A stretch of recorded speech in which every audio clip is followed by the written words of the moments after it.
Warm greetings and Happy New Year. Shortly, we will be showing you a PowerPoint presentation of Jhana Grove Meditation Retreat Center. The establishment of the Meditation Retreat Center is a long-held aim of Venerable Ajahn Brahm and the Buddhist Society of Western Australia. It is the logical step in the development of the meditation retreat facilities and the fostering of Buddhism in the wider community.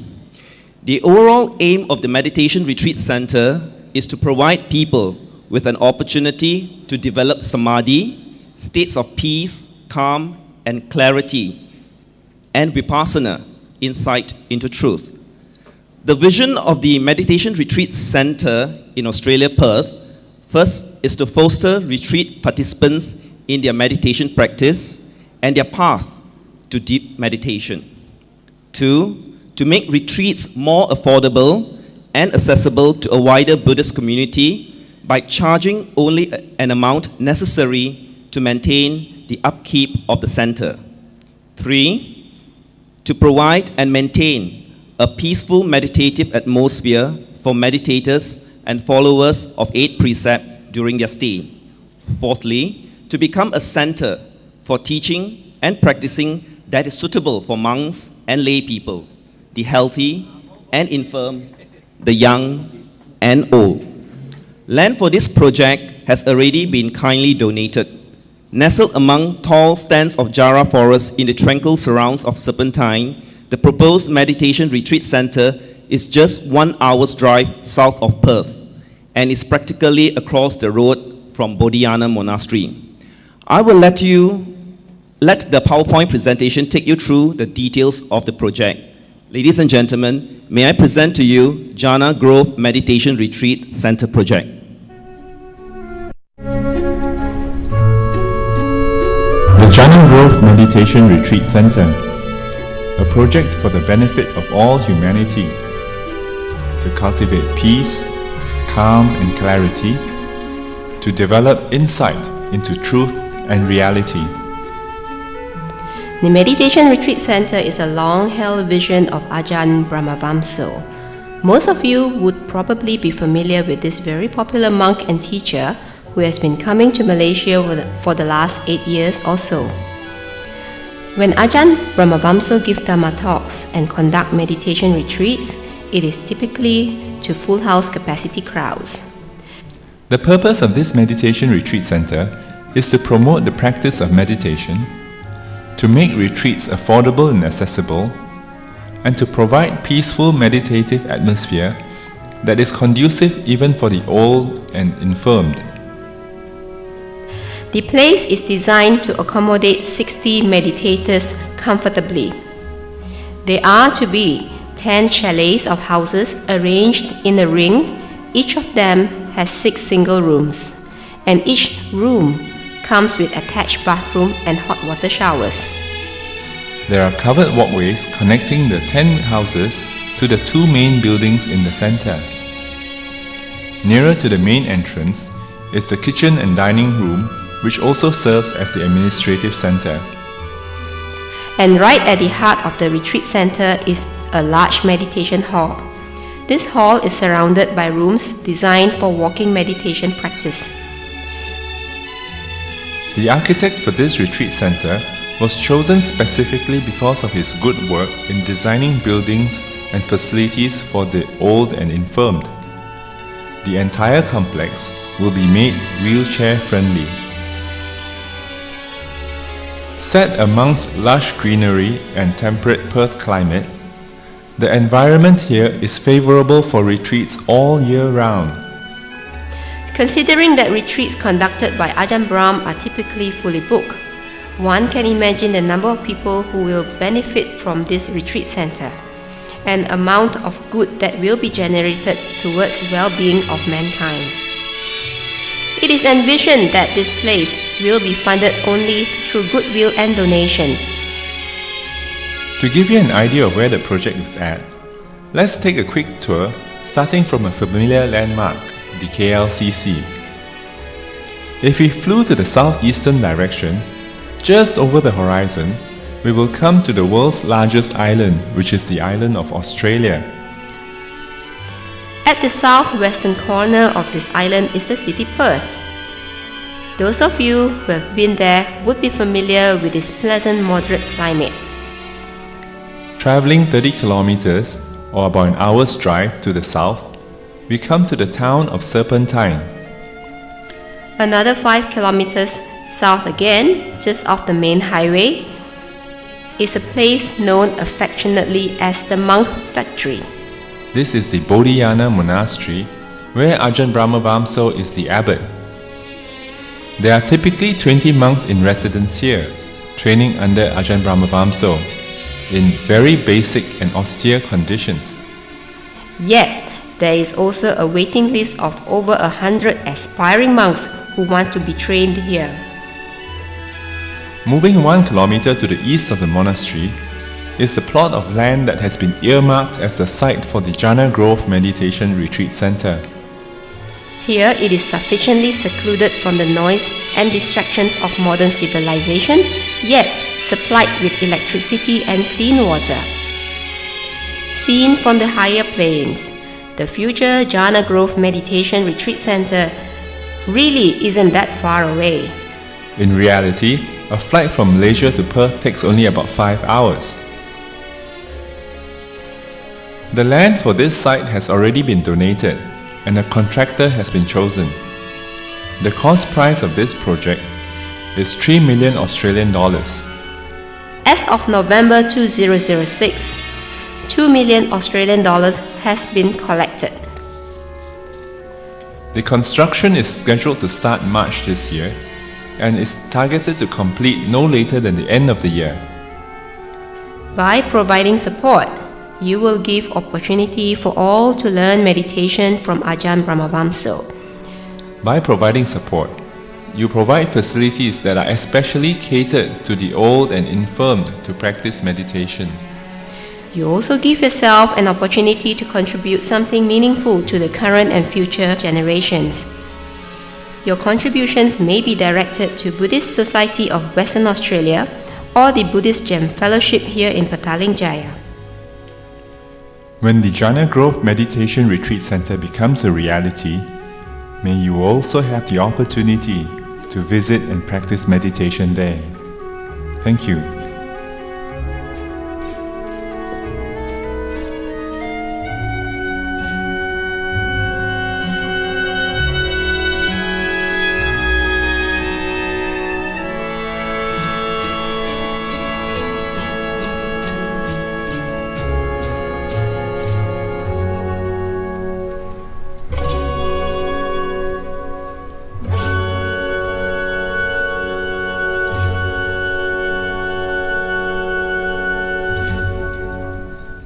Thank you, ladies and gentlemen, for your kind attention.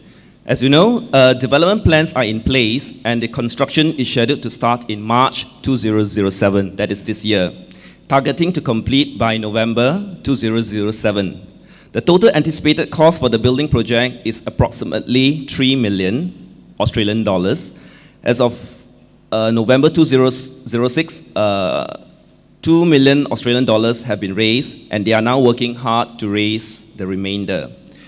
The proposed meditation retreat center will provide year-round meditation retreats for dedicated followers of Buddhism from all traditions.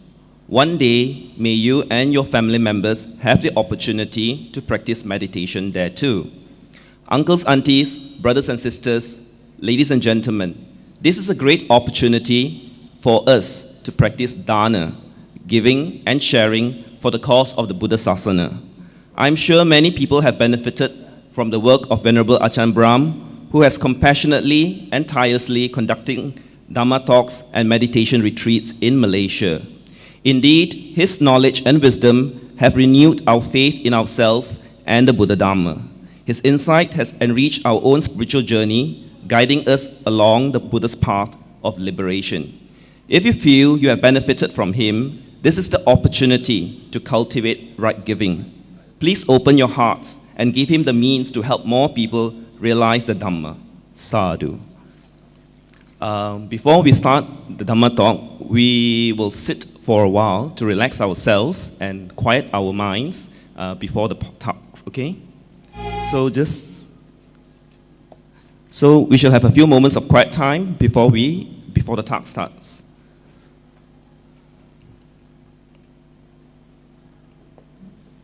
Please sit quietly and relax your whole body and mind.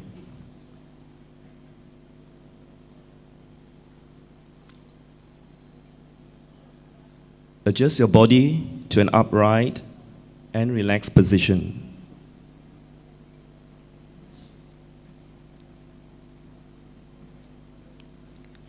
Keep your head upright and just tuck in the chin a little. Feel your shoulder and shoulder joints relax. You may choose to close or half close your eyes. Just bring your attention within. As you bring your attention within, you will free your mind from whatever events that have taken place during the day or in the past, or whatever plans that you have for the rest of the day or the future. Just let go of them and dwell in the here and now. You will observe a sense of calmness and quietness within. Just spend a few moments to experience this calm and quietness within.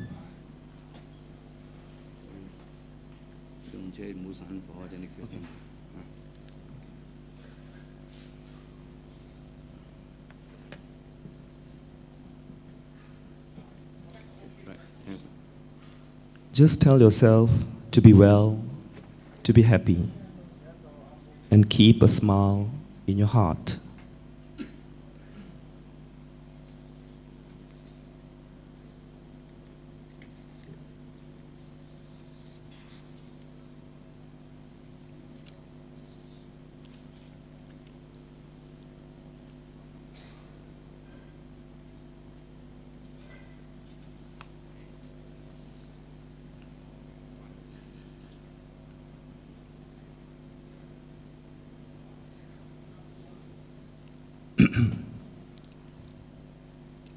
May I respectfully invite Venerable Ajahn Brahm to the stage. Uncles, aunties, brothers and sisters, ladies and gentlemen, please rise and put your arms together in Anjali to welcome Venerable Ajahn Brahm. Sadhu, sadhu, sadhu.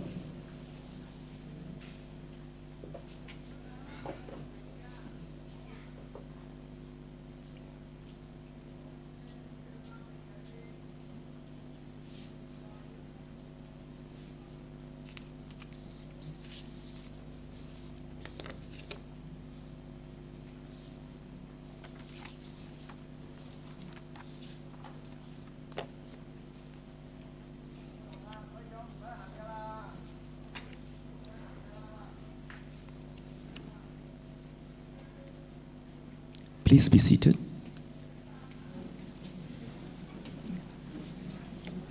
Just an announcement. For the car owner ACR 4365, please switch off your lights. Namo tassa bhagavato arahato samma sambuddhassa. Okasa vandami bante. My respectful salutation to Venerable Sir. Be loving, be kind, and follow the ways of goodness. Committed and longing for the goal, always keep going with courage.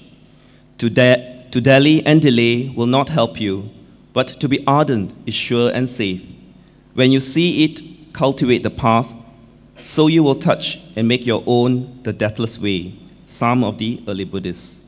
Venerable Sir, uncles, aunties, brothers and sisters in the Dhamma, Sukhi Hotu, may you be well. On behalf of the organizing committee, I bid you a warm welcome. I would also like to specially mention a warm welcome to our Buddhist friends from Teluk Intan. They came actually, Venerable, in one busload and a few cars. That's about a 2 hours drive from Ipoh. The distinguished speaker for this evening talk is none other than Venerable Ajahn Brahm. He is also affectionately known as Ajahn Brahm by many of us.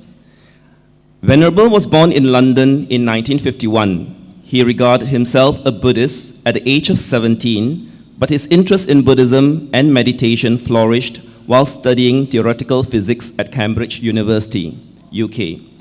After completing his degree and teaching for a year, he traveled to Thailand to become a monk. He was ordained in Bangkok at the age of 23 by the abbot of Wat Saket. He subsequently spent 9 years studying and training in the forest tradition of the late Pra Ajahn Chah. In 1993, he was asked to assist in the establishment of a forest monastery near Perth, Western Australia. Venerable is currently the abbot of Bodhiana Monastery in Serpentine and the spiritual director of the Buddhist Society of Western Australia, teaching and training monks, anagarikas, and the lay people. Venerable is an outstanding monk, teacher, and public speaker. He is able to make the Buddha's teaching easy to understand, inspiring, and even entertaining. The topic for this evening talk is Skillful Living, Skillful Practices. May I respectfully invite Venerable Sir to share and guide with us the Buddha's teaching. Sadhu, sadhu, sadhu. Hello. Oops. First of all, Judy and Cynthia, can you hear me well at the back? Very good. If for some reason you can't hear me at the back, please make some signs so that I can know. We have to make sure, out of care and compassion for everybody, that you can hear what's being said here tonight. But also, the title of the talk this evening, Skillful Living, as a monk who travels around the world, that it's wonderful to see the effect of Buddhism in practice. About 13 months ago, when I was staying in Bangkok for a conference, had some very interesting anecdotes to tell you about the state of Buddhism in the world. Now, the first anecdote came from a Swedish representative who told me, this was 13 months ago in December 2005, that the Swedish government had done a survey in every high school in Sweden. They asked the school children of all ages in high school a series of questions. And one of those questions was, if you had to choose a religion, what religion would you choose? 60% wrote down Buddhism. This was in a Western European country. 60% said if they had to choose a religion, they would choose Buddhism. Why do you think that is? Why do you think it is that the other anecdote was that what some of the Thai monks were telling me, that a few months previously, the CEO of Ford Motor Corporation, a great-grandson of the founder, Henry Ford, called Bill Ford, he's the CEO, was visiting Thailand to negotiate the opening of a factory to produce Ford cars in that land.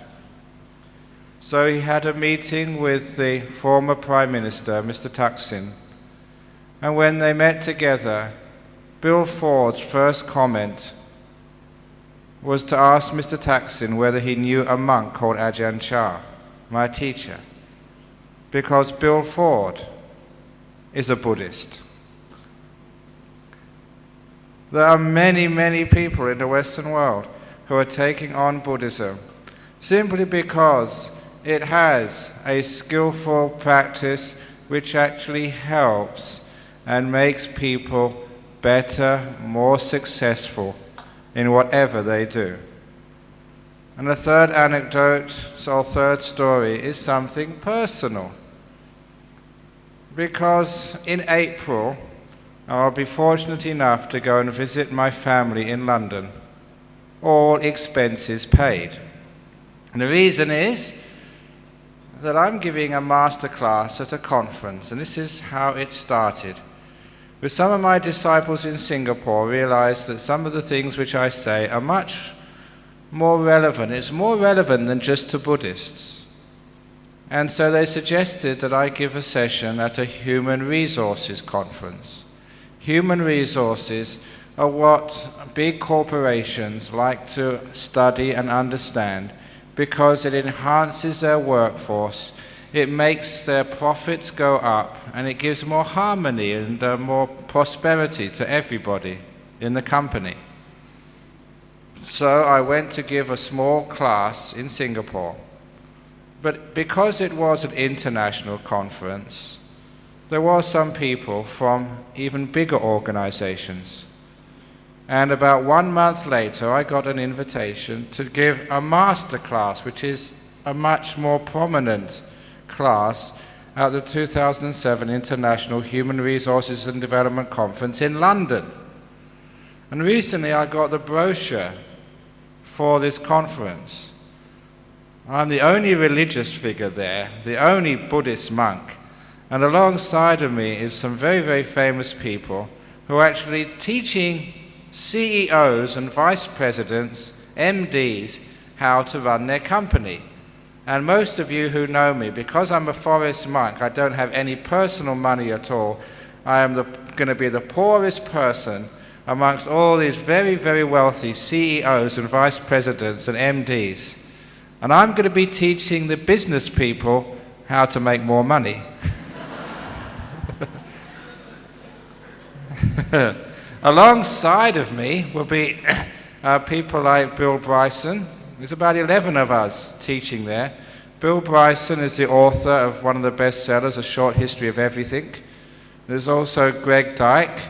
If you remember your news, he was the head of the BBC, who was forced to resign on the political issue of exposing Tony Blair's weapons of mass destruction fiasco, and so he had to resign. These are other people who are.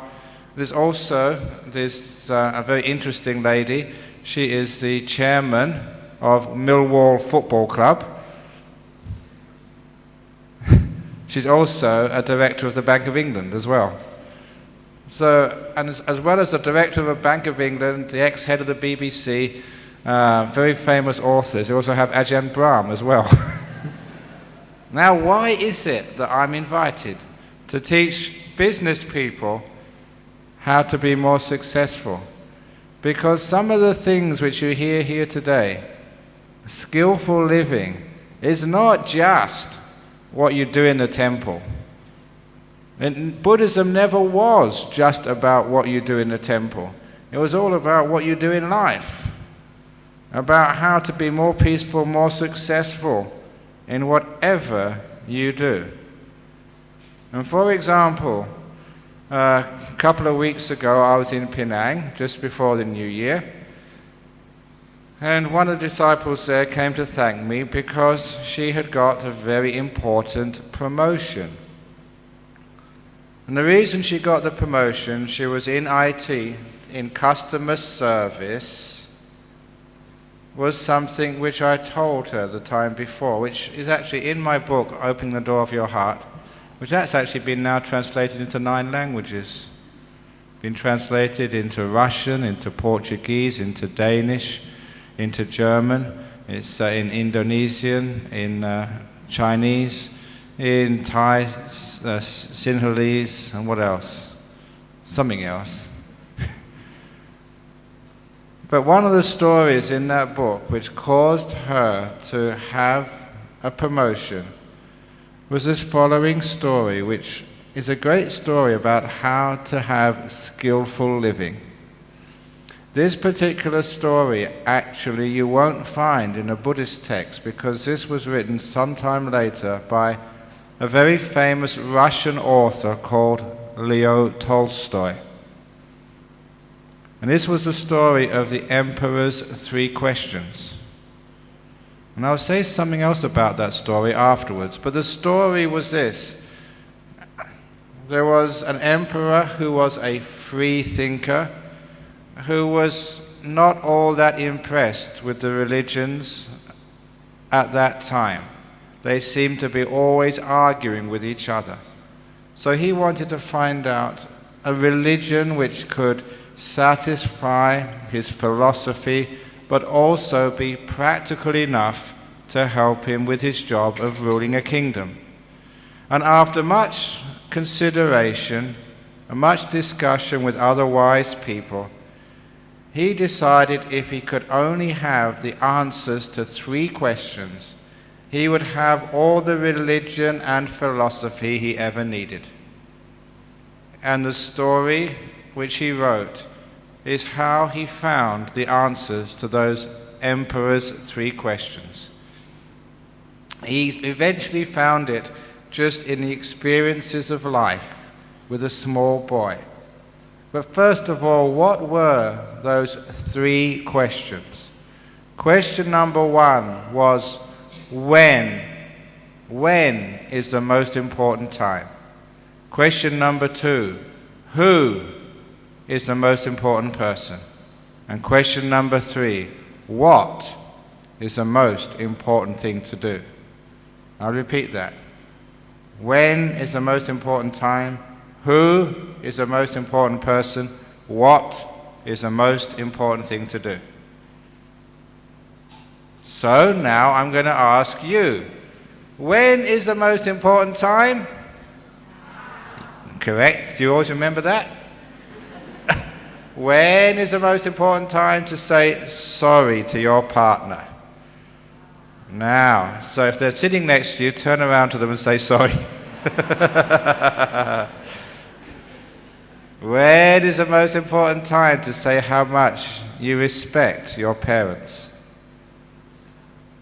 Now, because sometimes if they're sitting next to you, come on kids, you can say, Mum, I really love you very much. Daddy, thank you so much. If you do that, you'll get more pocket money next week.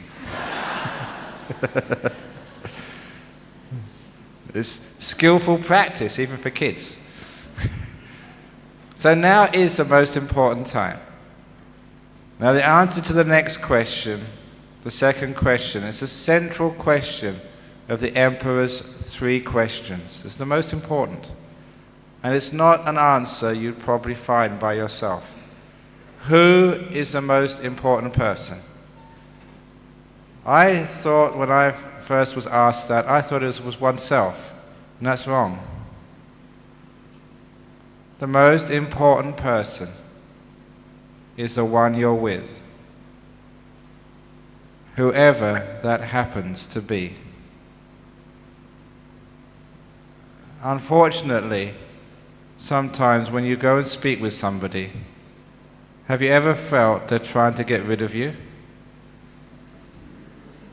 That then you're not really important to them.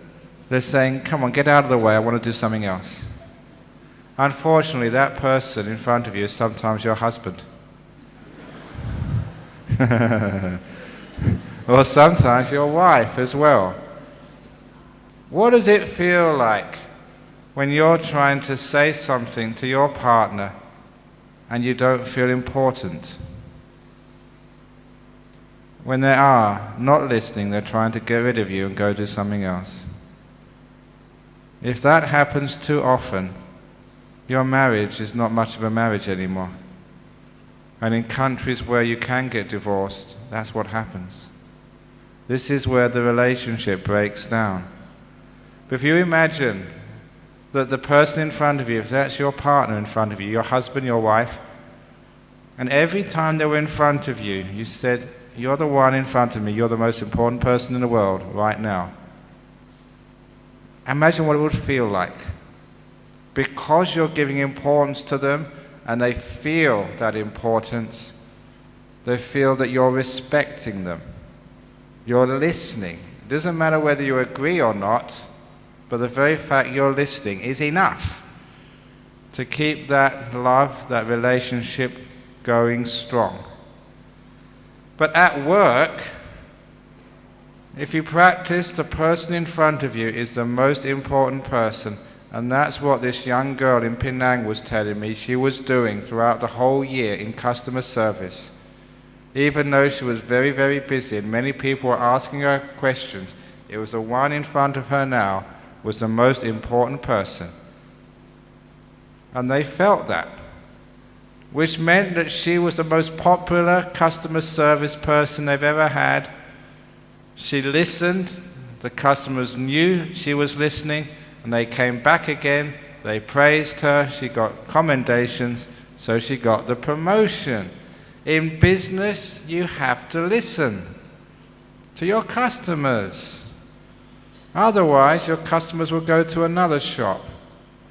You have to listen to find out your customers' needs so you can adapt to your market. Which is why when I'm talking, you know, I'm always looking around because I have to also adapt to my customers, which are you. Otherwise, I'm never going to get anywhere in my job. So customer service is making people feel important. And that's also with your employees or your employers, your bosses. If the person in front of you is the most important person in the world, it's incredible how successful you can be. And whatever project you are undertaking, how successful that can be as well. And the most important thing to do is to care. To care is halfway between being careful and being caring. Being careful is what we call in Buddhism mindfulness. Being caring is compassion. Being mindful and being compassionate is what we mean by saying to care. So those were the answers to the Emperor's 3 questions. Many years ago, I got an invitation to another seminar, but this was in Perth, to give a keynote speech at an education seminar.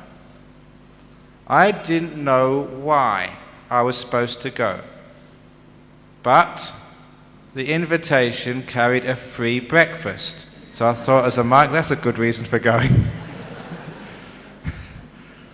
So I went there for a nice breakfast, but when I went into the hall, a big hall like this, a lady came up to me and she had a badge on her saying that she was the organizer, the head person.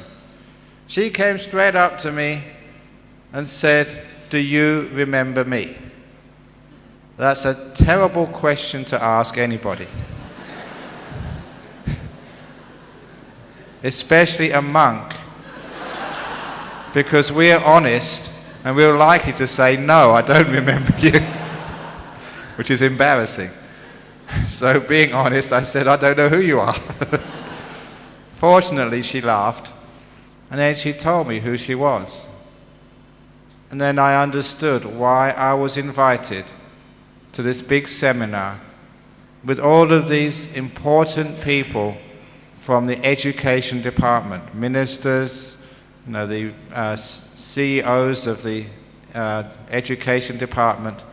This was a big meeting. And the reason why it was arranged was this. She reminded me that 7 years previously, I'd given a talk at the school where she was the principal, the headmistress. After hearing my talk, she sent in her resignation the next morning. Now is the most important time. Because she heard my talk, and those Emperor's 3 questions hit her deep inside.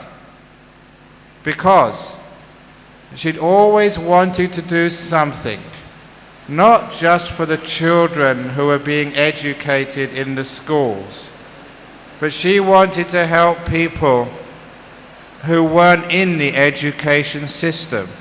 If you had seen movies, documentaries about Western countries, sometimes there are what we call street kids. Children who've run away from home, who live in petty crime, who take drugs, not just boys but girls as well, who sell their bodies for sex and they're only 14 or 15 years of age. People who even the police cannot catch. People who aren't in the system anymore. people who are doing petty crimes like burglary, these are the people who the system hasn't managed to help. And so she said, I want to help these people. And the Emperor's 3 questions, or rather their answers, was the underlying philosophy for her program. She went out under the bridges into the parts, the places where these street children lived during the day. When she met them, she made sure that they felt that they were important. In front of her, they were the most important people in the world. And she said an amazing thing happened. That for many of those kids who had very poor upbringings, it was one of the first times that anyone, any adult, had given them respect. Of course, you'd think they're not deserving of respect, but if they're in front of you, it doesn't matter who they are the most important people in the world. So they began to tell their stories, so she could understand where they were coming from and why they could not go to school. And she also understood what was happening inside of them. So she went back home and made out a program, an education program, to try and get these kids not back into a normal school, but to adapt some sort of classes especially suited for these kids. She sold it to the education department. A program was started, funded by the West Australian government. And this seminar was to celebrate its success. In the end, I never gave the keynote address. I gave a couple of stories. But the keynote address was 2 of these kids who came up on stage and told a story of their lives.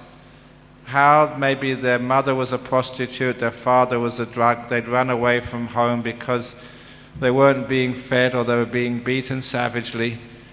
They had no place to go, so they lived on the streets. And one of these kids was telling his story about when he met this girl under the bridge and how she cared. And she listened. And he had a program where he could go at his own time, at his own pace. And then in front of everybody, he almost made me cry when he said, now I'm going to university. He'd passed his university entrance. He was soon to go to a university. Another girl came up. She was a prostitute, about 14. She too said one day she's going to get there. Lives had been turned around. Kids had been saved.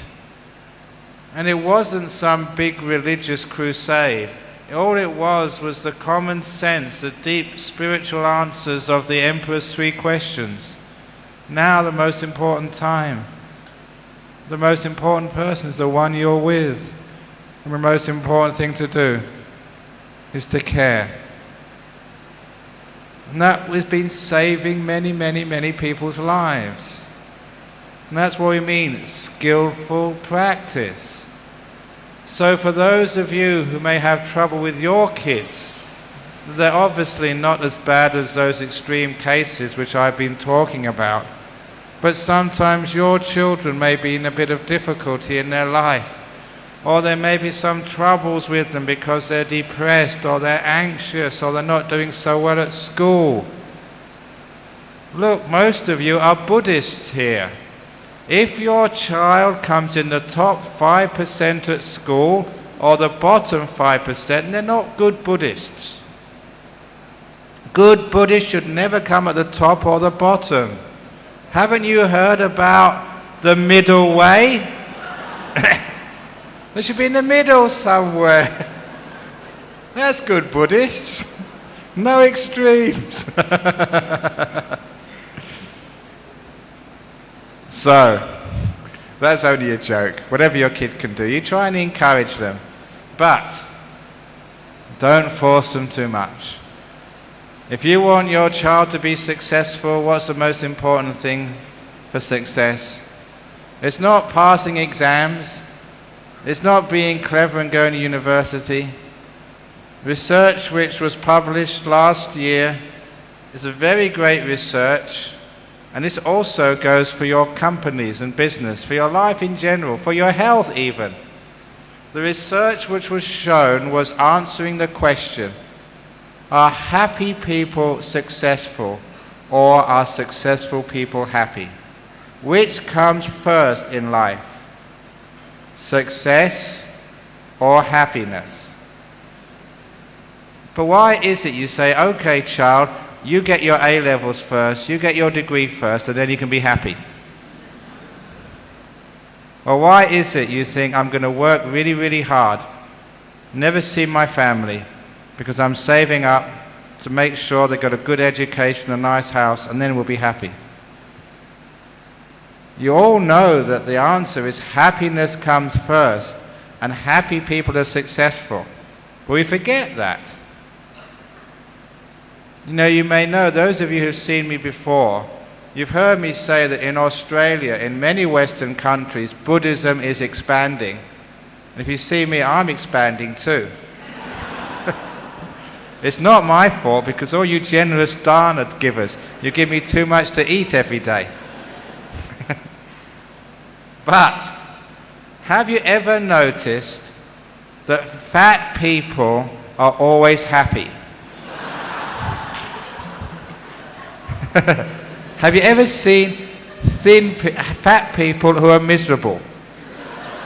They don't exist, and I found out the reason why. This is science.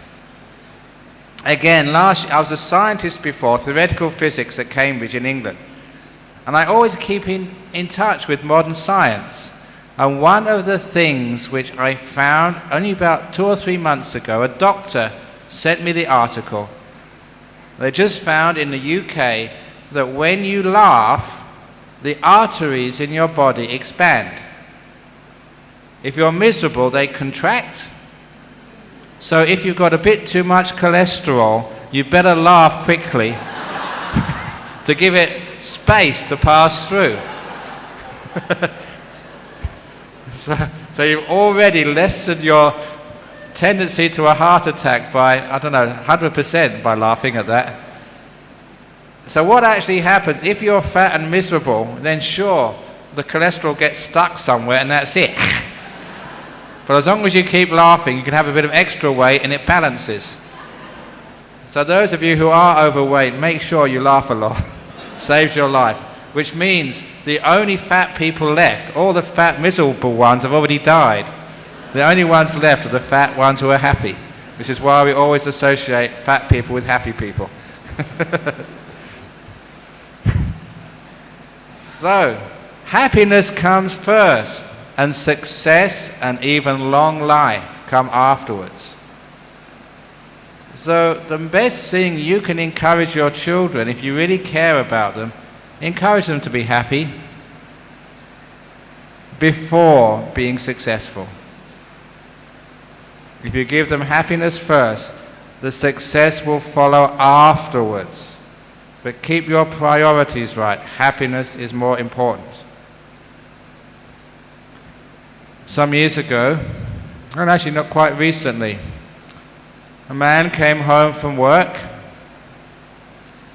His 6-year-old boy was waiting for him. His 6-year-old said, "Daddy, how much do you earn at work?" And Daddy said, "Look, be quiet, son, I'm tired. You know what it's like when you've been working all day?" But son said, "Daddy, no, please, how much do you earn every hour at your job?" "Look, I've told you, be quiet. What does a 6-year-old want to know about that for?" "But Daddy, how many dollars do you earn every hour?" "That's enough. I gave you 3 warnings. Go to your room." He was angry at his 6-year-old. So the little boy hung his head. He was almost crying as he had to go into his room as a punishment for upsetting his father. When his father had relaxed, he started feeling very guilty. His son had only asked a small question, but the father had got angry at him and scolded him, mostly because his father was tired after a busy day at the office. So feeling guilty, he went into his son's room and said, "I'm sorry, son. I was tired. I should not have shouted at you. But I don't know why you want to know this, but actually I earn $20 an hour at my job." And the son said, "Thank you, Father. Now, can I borrow $10, please?"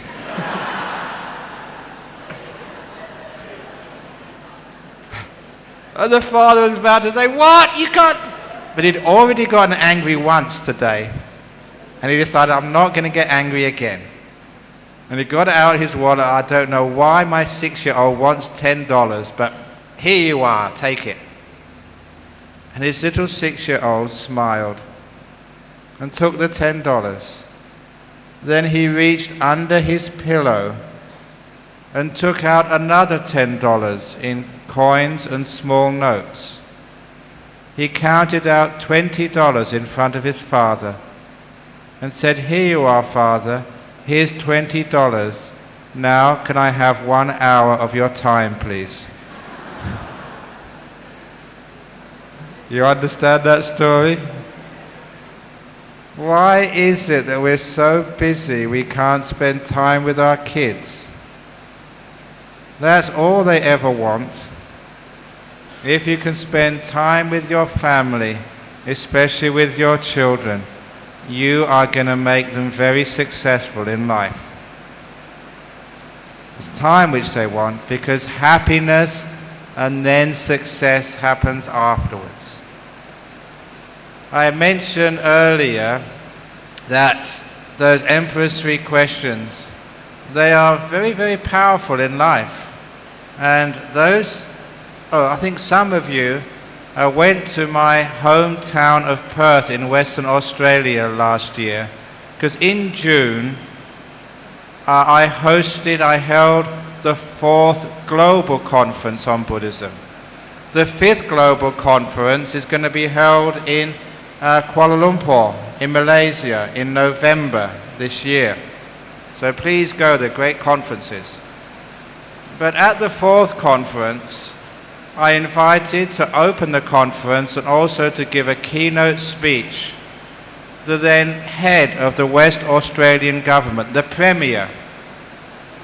In Australia, it is like a federal system like the United States. And every state doesn't have a governor like in the United States, but it has a Premier. They do the same job. And the Premier was a man called Dr. Jeff Gallup. He was Premier at the time, and he is, I would say now, a Buddhist.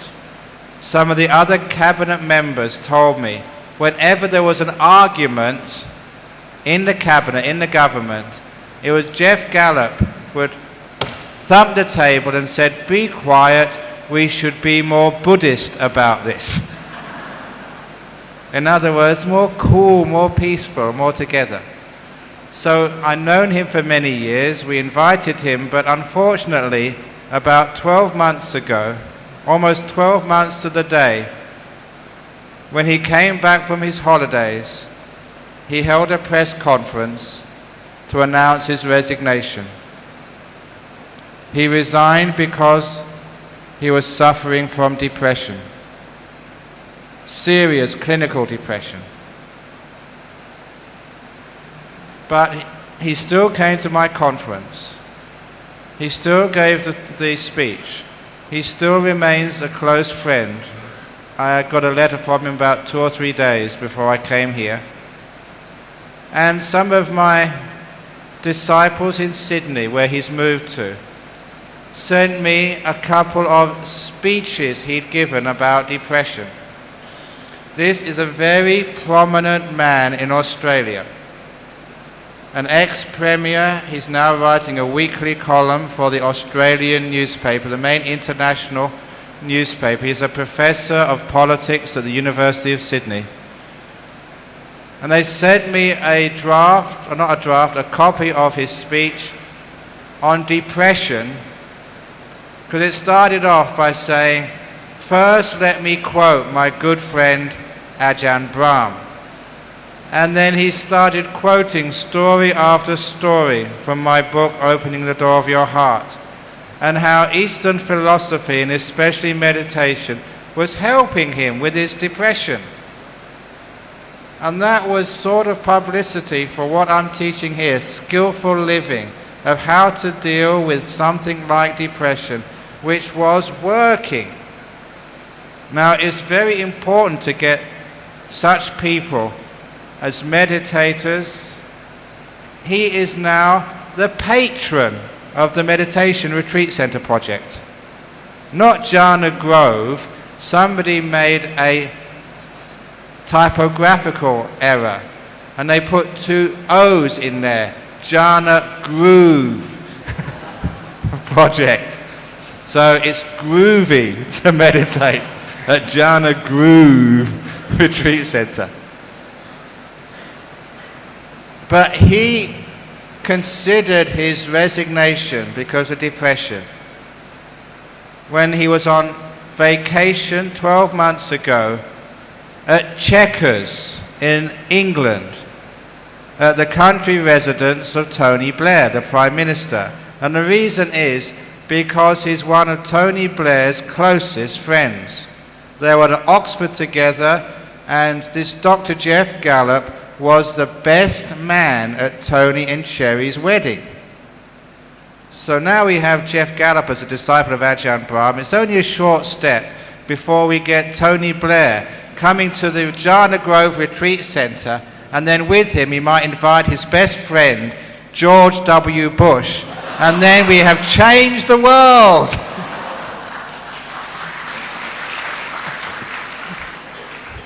Who knows? We're, just 1 or 2 steps away. So those of you who support the Jhana Grove Monastery, you may be changing the course of history. But more than that, it's the kindness and the kindness. One of the other stories in that book, which actually does change things for skillful living. We all talk about compassion and kindness. Especially in Buddhism, we make a huge thing about that. But sometimes we don't know what compassion and kindness is. One of the most powerful stories I have in my book. Again, a personal anecdote. When I was about 12 or 13, my father took me aside to give me some advice which I was to remember for the rest of my life. He was a poor man, because he was always very sick. He told me, he said, son, wherever you go and whatever you do, however you turn out in life, always remember the door of my house will always be open to you. Please remember, whatever you do, however you turn out, wherever you go, the door of my house will always be open to you. His house was a small, what they called in London, council flat. An apartment which was owned by the government and subsidized, so it was a very, very small rent, because he was poor. In fact, he was so poor, we were never afraid of burglars. In fact, we used to leave the door open, hoping burglars would come in, take pity on us and leave us something.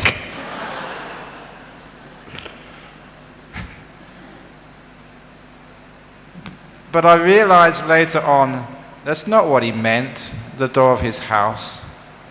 He meant something more.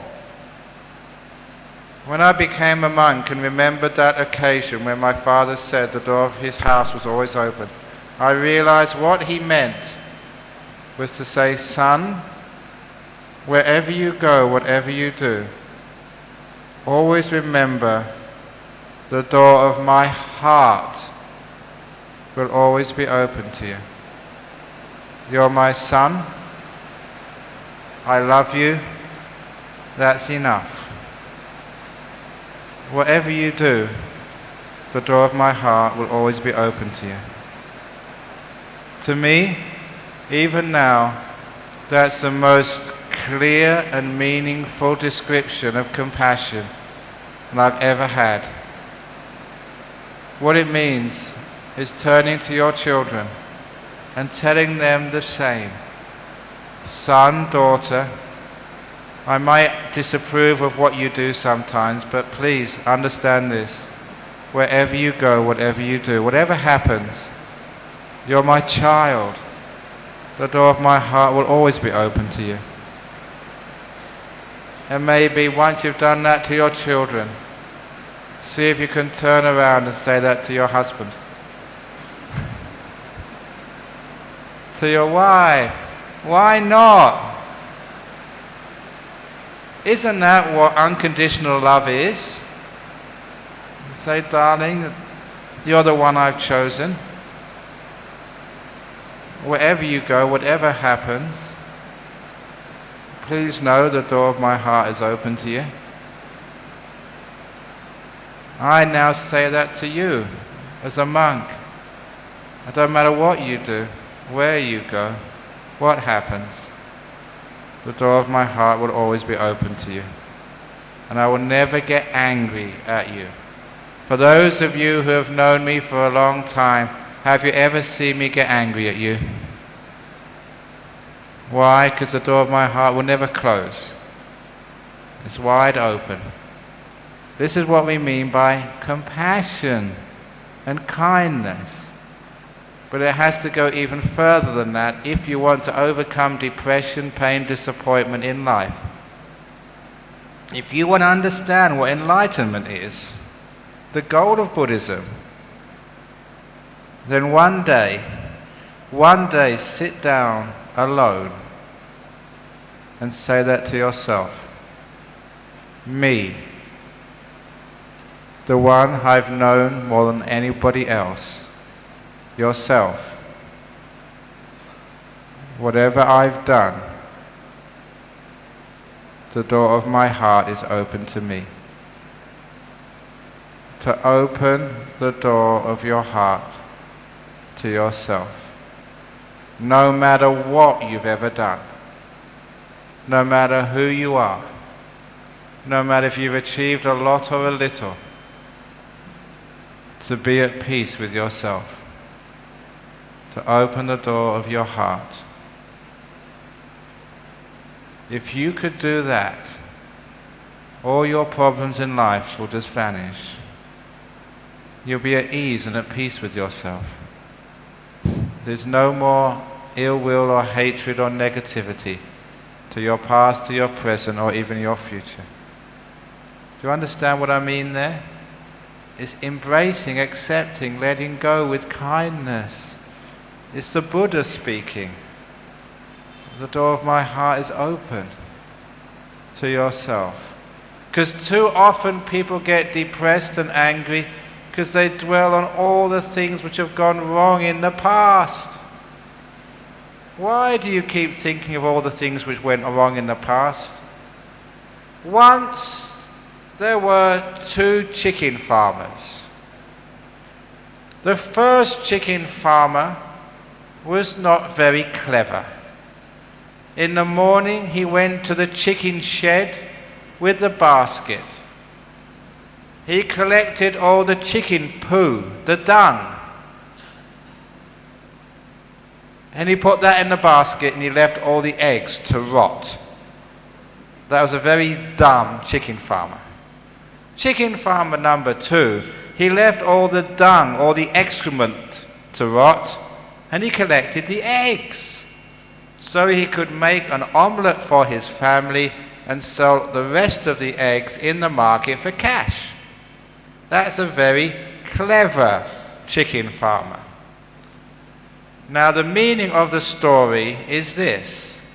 When you go and collect the produce of your past, when you think of what you've done today, yesterday, last week, the whole year, your whole life, what do you collect? The eggs or the smelly dung? What type of chicken farmer are you? Why is it we always collect the bad stuff? When you think what you've done today, what happened? Do you just remember the mistakes, the pain, the argument? In your life with your partner, what do you remember? When I was in KL a few years ago, I gave a talk at one of the universities. After the talk, at question time, someone put their hand up and said, I want to ask this question. My husband has just lied to me. Should I get divorced? I can't trust him anymore. It's a fair question. If you've been in a partnership and your husband has lied to you, clearly lied, she said, I can't trust him any longer. Should I get divorced? So before I gave an answer, I decided to find out some more information. Are you a student here or are you on the faculty? She said, I'm a professor here of mathematics. How long have you been married? She said 3 years. Now I used to do math, science, it's the same, it's all sums. So I said, let's do some statistics. You must know statistics. Yeah, I teach statistics. So let's do some statistics. You've been married for 3 years. Let's say that's about... Let's assume that every day, averaged out over 3 years, your husband has said, say, 20 things to you which could have been right or which could have been wrong. So he's said 20,000 things to you since you've been married, and now he's lied for the first time. According to probability theory, it means the next time he opens his mouth, there's a 20,000 to 1 chance he's telling the truth. What do you mean you can't trust him? That's pretty trustworthy to me, 20,000 to 1. When I said it like that, she laughed and she saw the meaning. Why is it that one lie is all we see and we forget the 20,000 truthful statements? Why do we do that? The reason is because we're stupid. Because we look at the wrong things. The reason is because when you were small, you were taught to learn from your mistakes. You know, you don't learn much from your mistakes, except you learn to get depressed, negative, and angry. Why instead don't we learn from our successes? This is why I teach at these big human resources conferences. I tell CEOs, stop looking for what went wrong. Look at what went right. Why you made a profit last year. Why? Look at the reasons for success and learn from those. And you repeat those successes and you'll become even more successful. If you've had a good day today, why? Learn from those successes. If your wife has been really nice to you today, why? What did you do? Do it again. If your husband has been really nice and soft and gentle, just a really nice husband for a change, then why? See if you can repeat what causes successes. Learn from successes. And it's far better to learn from successes than to learn from mistakes. For example, sometimes as a wife, in Malaysia, the husband, Chinese culture, the husband's the boss. It seems that way, but you can be clever. This is how to get your own way without your husband knowing. Or, this is skillful living. Or how to influence your boss at work. You know that sometimes you have these great ideas and the boss doesn't listen? This is Buddhist psychology. Don't just use force, psychology for goodness sake. Buddhism, because it's a religion based on meditation, understanding the nature of the mind, it's amazing just how clever you can be. You know, in the West there's a whole new area of Buddhist psychology taught in universities, simply because it knows that the meditating tradition has understood the mind so well. We've got great ideas. 2,500 years ago, the Buddha understood the mind better than anybody today. And that works because people are reintroducing these old techniques. And one of these techniques I learned when I was number 2 monk at my monastery in Perth. I had a boss as well. And sometimes the boss I had, who was senior to me as a monk, he was just so hard to give advice to. He was just so arrogant and bossy. So one day when we were building up our monastery, I was like a builder in the first years as a monk. And so I remember telling him once, we need to build another hut for the monks. Because we were expanding, getting more monks. We needed a monk's hut. We call them kuti. Kuti is the word for a monk's dwelling. So I said, we need another kuti. Why don't we build that kuti, the monk's hut, on the hill? He said, on that hill? That's a stupid idea. Don't be ridiculous. Now, I was smart. I knew psychology. I said, okay, fair enough. And I dropped it. I never mentioned it for about 2 weeks. This is all planned. I knew how it works. 2 weeks later, when I thought he'd forgotten it, I mentioned it again. Now, why don't we build a hut on the hill over there? Again, he said, that's a stupid idea. That's ridiculous. It's the worst place for a hut. Oh, okay, never mind. The important thing is, don't keep pushing. Otherwise, it doesn't work. You've got to go into the subconscious. You've got to be sneaky.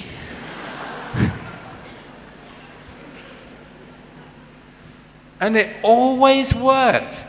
Maybe repeat it another time at most. 2 times or 3 times, it all what was needed. And then what would happen? I'd be walking with the senior monk, and then out of nowhere he would say, that's a nice place for the hut over there on that hill. And I'd always say, wow, what a great idea of yours. Now, how that works with a boss is you put the idea in. And when you mention something, it goes in the subconscious. If you push too much, they know what you're up to. So you just make a little suggestion. And don't push, let it go. You reinforce it, usually about 2 weeks later is the best time. When they've completely forgotten, they don't know what you're up to. Reinforce it. They'll say the same, a stupid idea. Forget it. Because it's working around the subconscious.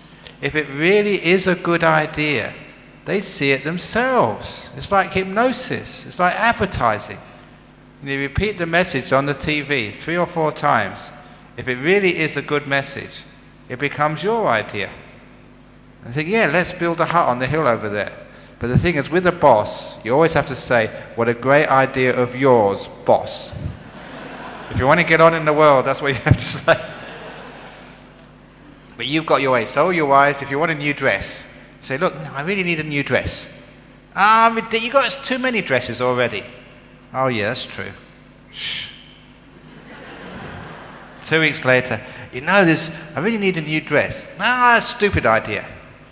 And you'll find 2 weeks after that, your husband say, I think you need a new dress. Oh, you're so kind, husband. But you did it all the time. That's a psychology. So don't learn from your mistakes, learn from your successes. Then you don't have depression, you don't have negativity, you don't get angry. And you learn what works and you become more successful in your life.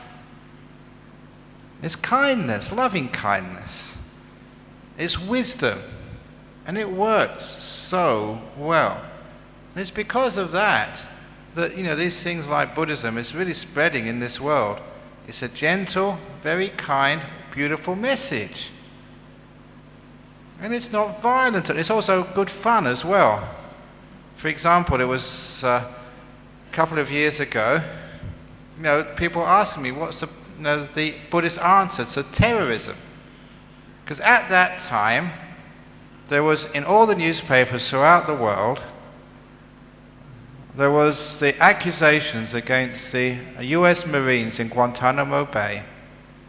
They said had actually taken a copy of the Holy Quran, put it in the toilet and flushed it down the toilet. Do you remember that? So a couple of days later in Perth, they asked me, Ajahn Brahm, you're a Buddhist. What would you do as a Buddhist if they took a Buddhist holy book and flushed that down the toilet? So straight away, if they took a Buddhist holy book and flushed it down the toilet, the first thing I'd do is call a plumber. We are very practical. You've got to use that toilet later. So you've got to make... But then I said, I've made them laugh. I said, look, the last thing I'm going to do is to get angry and upset.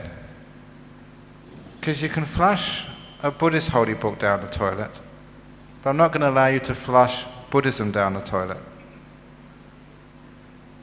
I'm not going to allow you to flush peace, compassion, forgiveness, love, virtue down the toilet. And I made the distinction between what I call the container and the contents. The books are containers. Even the statues, they're containers. Even the temples, they're containers. It's the contents is what's most important. What's actually inside those books? What does the Buddha symbolize? Why have we got a temple here? And the reason is because this is supposed to be encouraging virtue, peace, truth, kindness, compassion. I said that's what you can never destroy.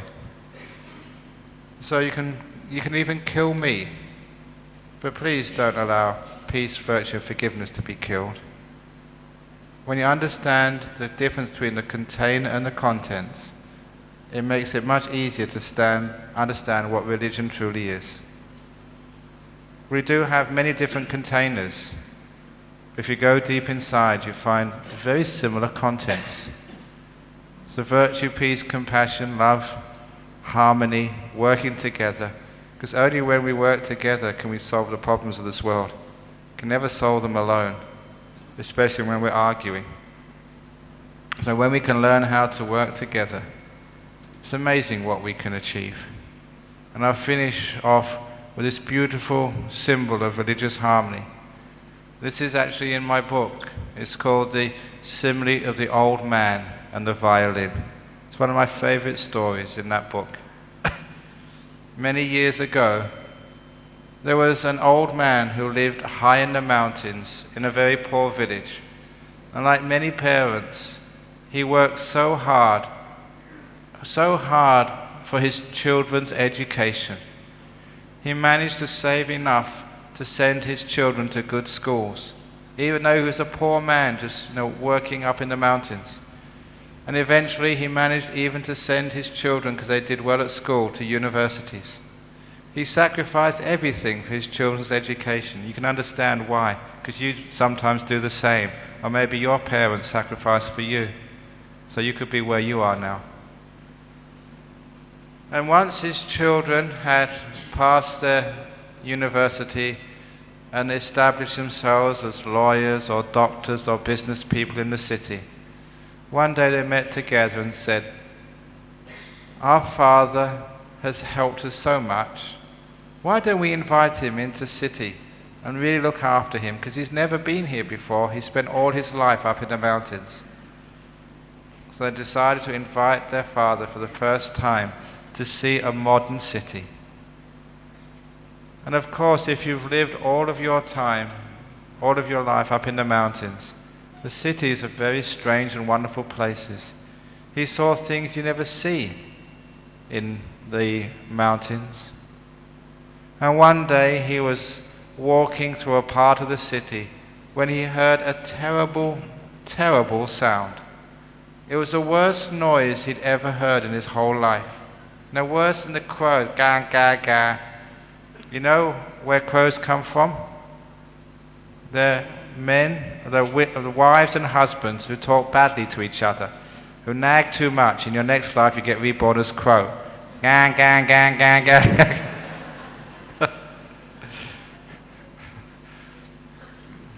But this was worse than that. But nevertheless, he wanted to find out what caused this awful sound. So he followed it to its source, and in a small room at the back of a house, he saw a young boy playing a musical instrument. What's that musical instrument? It's a violin, he was told. What a terrible thing this violin is. I never want to hear a violin ever again. He was a simple man. He had no education. He thought it was the violin's fault. And the next day, different part of town, he heard this most beautiful sound. He followed that to its source. It was a violin again, but this time being played by a maestro, by an old woman who had been practicing the violin all her life. And then he realized his mistake. It wasn't the violin's fault. It was that little boy had yet to learn how to play his instrument well. At the same time, he thought, yeah, that's the same with religions in this world. We can very easily criticize the religion, but really it's because we've never seen anyone playing it well yet. And if you see someone who's a maestro of their faith, what a beautiful sound they make. But that's not the end of the story, because the next day, the old man heard a sound which surpassed in its beauty, far surpassed the beauty of the old woman, the maestro, playing a violin. It was the most beautiful sound he'd ever heard. It was more enchanting than the sound of the mountain stream after a heavy rainfall. More beautiful and thrilling than the sound of the birds in the early morning, or even of the wind rustling the trees up in the high mountain forests. It was the most beautiful sound in the world. You know what that sound was? It was an orchestra. It was the most beautiful sound for two reasons. The first reason was everyone in that orchestra was a maestro of their own instrument.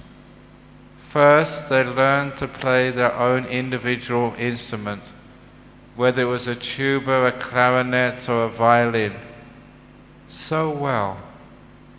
Number one, they were maestros of their own instrument. And number two, they learned to play together in harmony.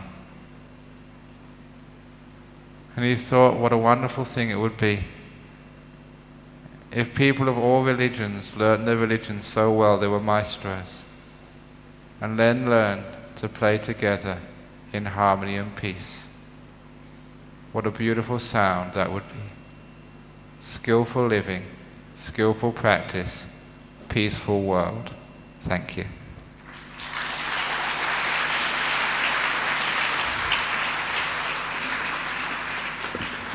Now we have the time for Q&A, questions. And the reason we have question time now, I think you can either come to the microphone, or if there's pieces of paper you can actually write your questions down on and pass them to the front, is because in one old teaching of the Buddha, this is in the sutras, the Buddha started talking about the idea in Buddhism about karma and reincarnation. Because one person asked him, why is it that some people are born into wealthy families? And sometimes whatever they do, they tend to make lots of money, while other people are born so poor. What did they do in their last life to be poor? The Buddha started talking about the karmic causes for the differences of people in this world. Now why is it? What do you have to do in this life to be reborn in a rich family in your next life? And why are some people born poor? He started talking about the karmic causes.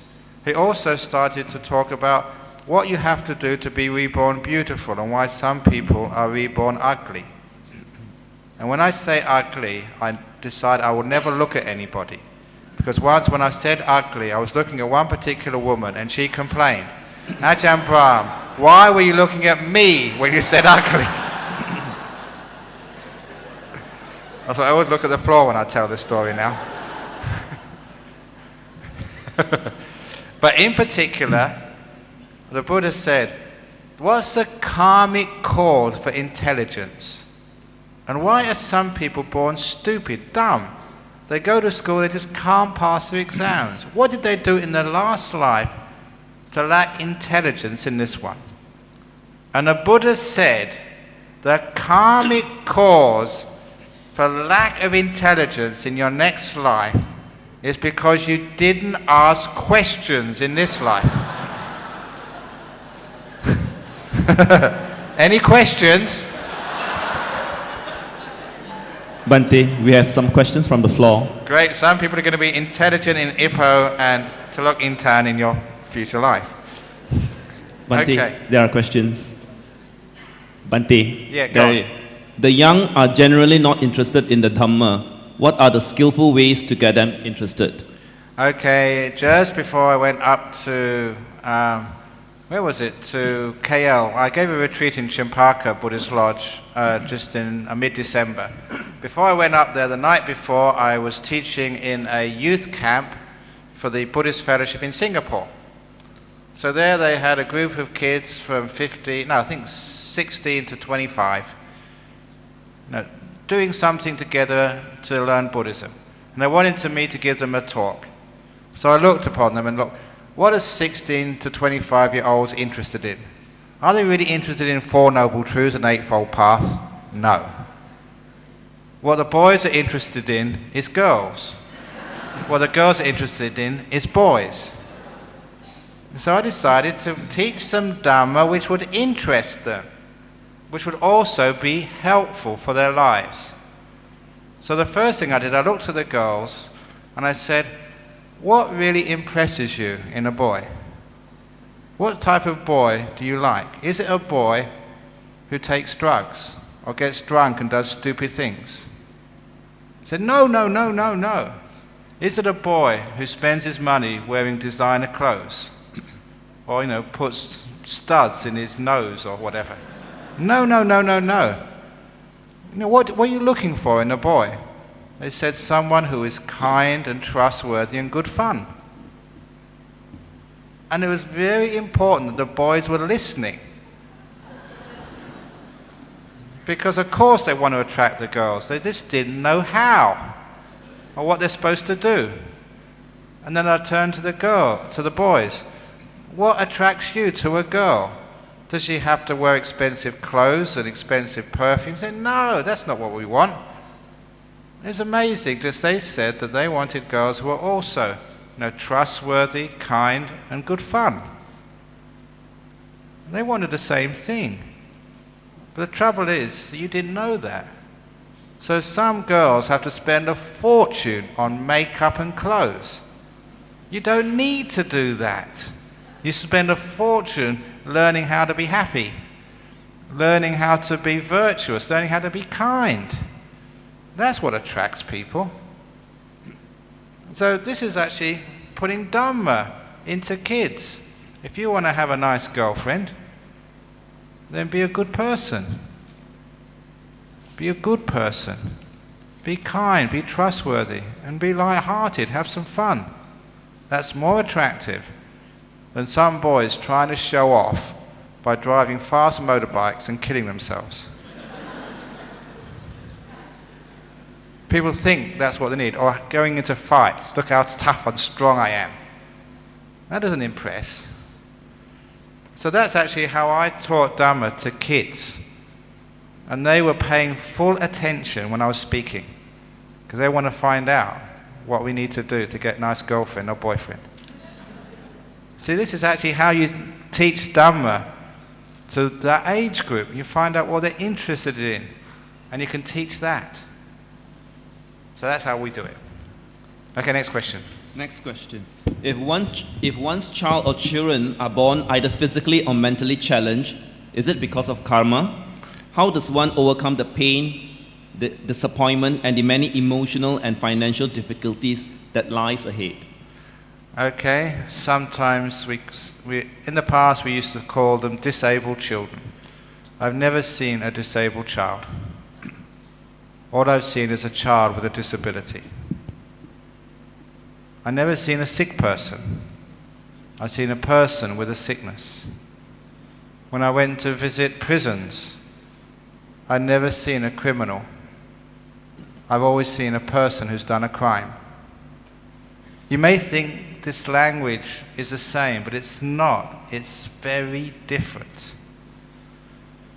I remember first learning this from a psychology parable. There were two children at a supermarket with their mothers. You know, in the checkout aisles, you know, before you pay for your groceries or whatever else you're buying in these modern stores. It just happened that one of the children dropped a carton of milk and it went splat all over the floor. At the same time, the child in the next aisle dropped a jar of honey, and that broke on the floor as well. But the mother of the child who dropped the milk said, "You stupid boy." The mother of the boy who dropped the honey said, "That was a stupid thing you did." There is a world of difference between saying, "You stupid child," as if the whole child was stupid. If you do that, the child is likely to grow up stupid. Instead of focusing on that one thing they did. That's a stupid thing you did. Fair enough. There's many people who've done crimes, done stupid things, but they're not criminals, they're not stupid people. Otherwise, if you call a person a criminal and they think they're a criminal, they become a criminal, which is why when they get released from jail, they go back again. They re-offend. That's why I've never seen a criminal. All I've seen is people who have done crimes. So if you've got a husband who's been cheating on you, he's not an adulterer. He's a man who has committed adultery. There's much more to him than that. If you just see the crime, there's no way of forgiving. If you see more than that, there is a way beyond. It's the same as if you've got cancer. Why is it that when people they got cancer, we think that cancer is all they are? They're not a cancer patient. They got a person who has a cancer. And sometimes their cancer is only in a small part of the body. What about the rest of their body? By saying that, I'm saying that you are always bigger than your cancer. You are bigger than your mistakes. You're even bigger than your crimes. Understanding that gives a different perspective. Understanding that is how we see the bigger picture. Which means when you go and see someone in hospital, never talk to the sickness. Just talk to the person. Don't go in there and say, "How are you feeling today?" That is the stupidest question in the whole world. Of course I'm feeling bad. I wouldn't be in hospital, would I? So, always speak to the person. They're much bigger than that. And this is actually how you look at someone who has a disability. Don't just look at their disability. There's more to them than that. And this is actually how people deal with those problems. There's a person there. There's a huge life. There's many, many things they do, can do. And when a person doesn't focus on their disability, but focus on the other part of them, which is usually bigger, it's incredible what so-called people with disabilities can do in life. For example, look at Professor Stephen Hawking. Just one of the most famous physicists in the world, one of the famous scientists in the world, who is in a wheelchair, has to speak through a computer synthesizer. But look what he's done. There's so many other people like him who have not been held back by a disability because they see much more than that. So is it some bad karma? Is there always some bad karma? There's some good karma there as well. The rest of them, they've got a human life. So always look upon the positive side. The negative side is there as well, but don't focus on the negative. There's much more going on there.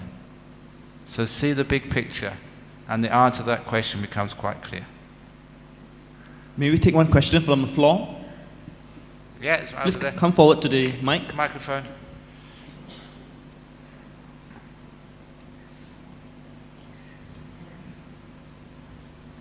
Well, that one will do, yeah, I think. Should do.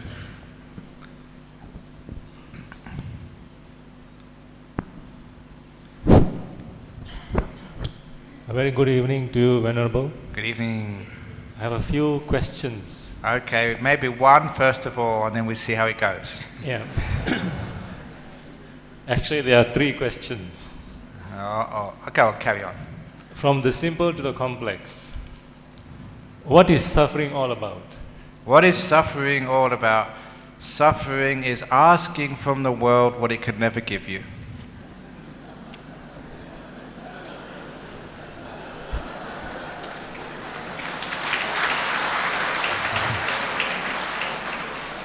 Once there was a man who had a chicken, and he really, really, really wanted it to be a duck and go quack quack. But his chicken would always go cock-a-doodle-doo, and that gave him such a headache. He was a man who had a chicken and wanted to be a duck. That's called suffering. Some people are married to a girl and they want her to be Angelina Jolie. A chicken's a chicken, a duck's a duck. Sometimes they want their kid, to get the best result in university and to get straight A's in A-levels and go to Oxford, Cambridge, Harvard or Princeton. Please love your child for who he is. Chickens are chickens, ducks and ducks, and they're all really valued in life. If you want something from life which it can't give you, that's called suffering. Okay, next question. Okay, the next question is, what do you do if the suffering has no let up, yet you are feeling trapped in a vicious circle? It goes over and over again. No matter how much meditation you do, how much prayers you do or say, you are still in the same vicious circle. And it becomes a pattern that you expect the same result to be there.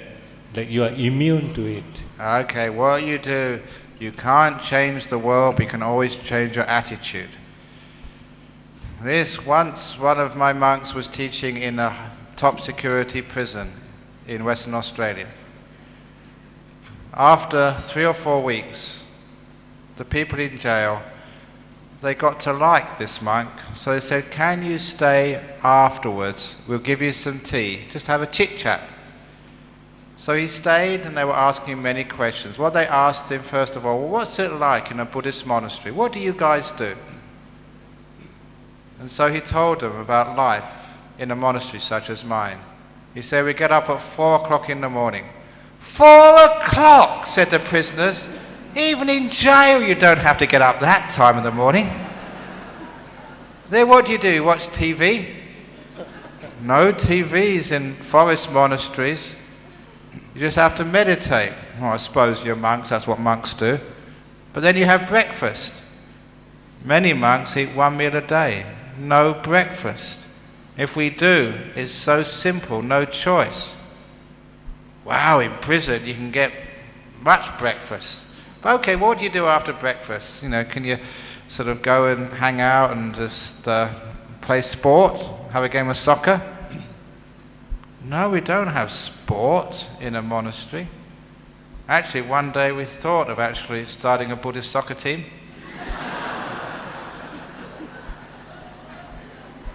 But we remembered what would happen if we had a Buddhist soccer team. Like, compassion is so important. If the other team wanted the ball, here, you have it, go on. Take it. And if they couldn't score a goal themselves, we score it for them. Letting go, compassion.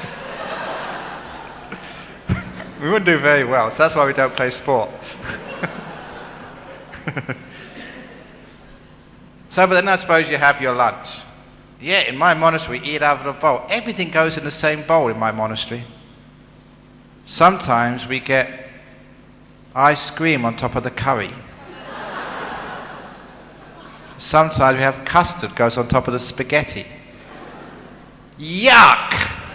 Said the prisoners. Even in jail, they give you a metal plate with got compartments on it. So what do you do in the afternoon?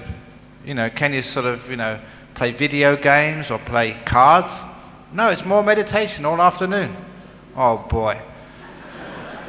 But I suppose you hang out for dinner. Dinner? Theravada monks, the last meal of the day is before lunch. Afternoon, evening, night time, there's nothing to eat at all. That's terrible. Well, what do you do in the evening? Can you get a guitar and play guitar? Or sing or something? No, we can't do any of that either. What time do you go to bed? Bed? Most of the monks, like myself, we sleep on the floor. On the floor? They don't give you even a bed to sleep on? That's terrible in your monastery. And they were so upset. I'm coming to the point in a moment. They're so upset with life in a Buddhist monastery, how tough it is. It was more austere than a prison. That one of the prisoners forgot where they were and said, "That's terrible in your monastery. Why don't you come in here and stay with us instead?" That happened, true. But what is the difference between a monastery and a prison? Why is it we have a waiting list of people trying to join, but in prison there's a waiting list trying to get out?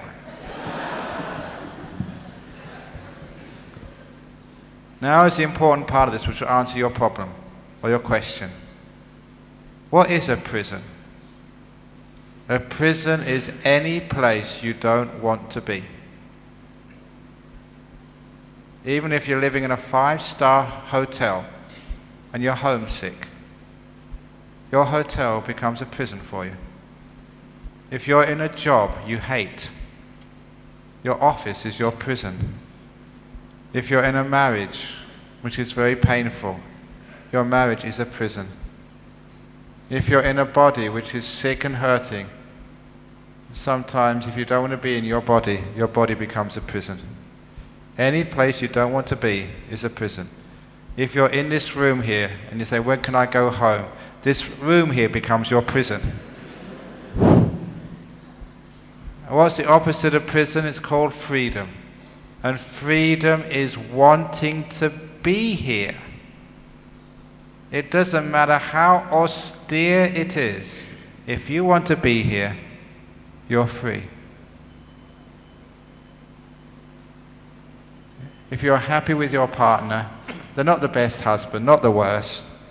They're all the same. As I said, I think this morning in KL, husbands, they're like the difference between a Proton and a Mitsubishi. On the outside, they've got a different label, but inside the same engine. All the same.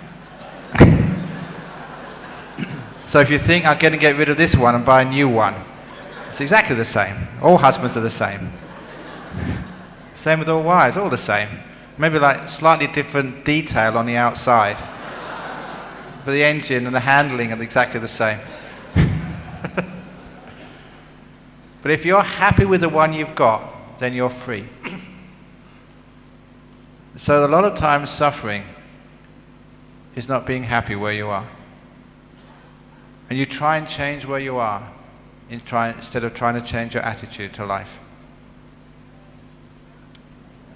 If you can't beat suffering, join it. So I'm not going to try and change my life. I'm going to embrace it. The door of my heart is open to this moment, to my life as it is. You'll find the suffering just vanishes. It's not life that is suffering. It's the way we look at it. Even people with cancers. I've done a lot of counseling for people with cancers.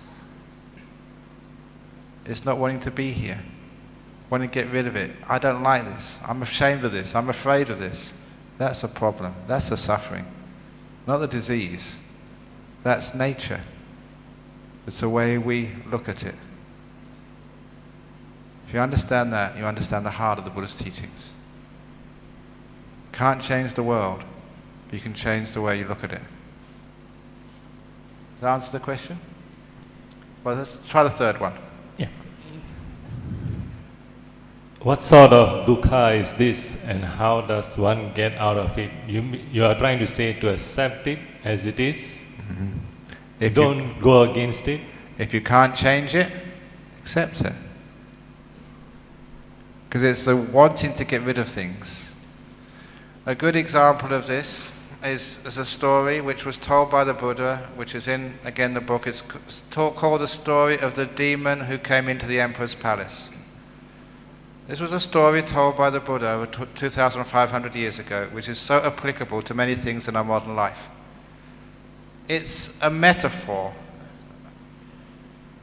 Once there was an emperor who lived in a big palace. He was out on some business this day when a demon, a monster, came right into his palace.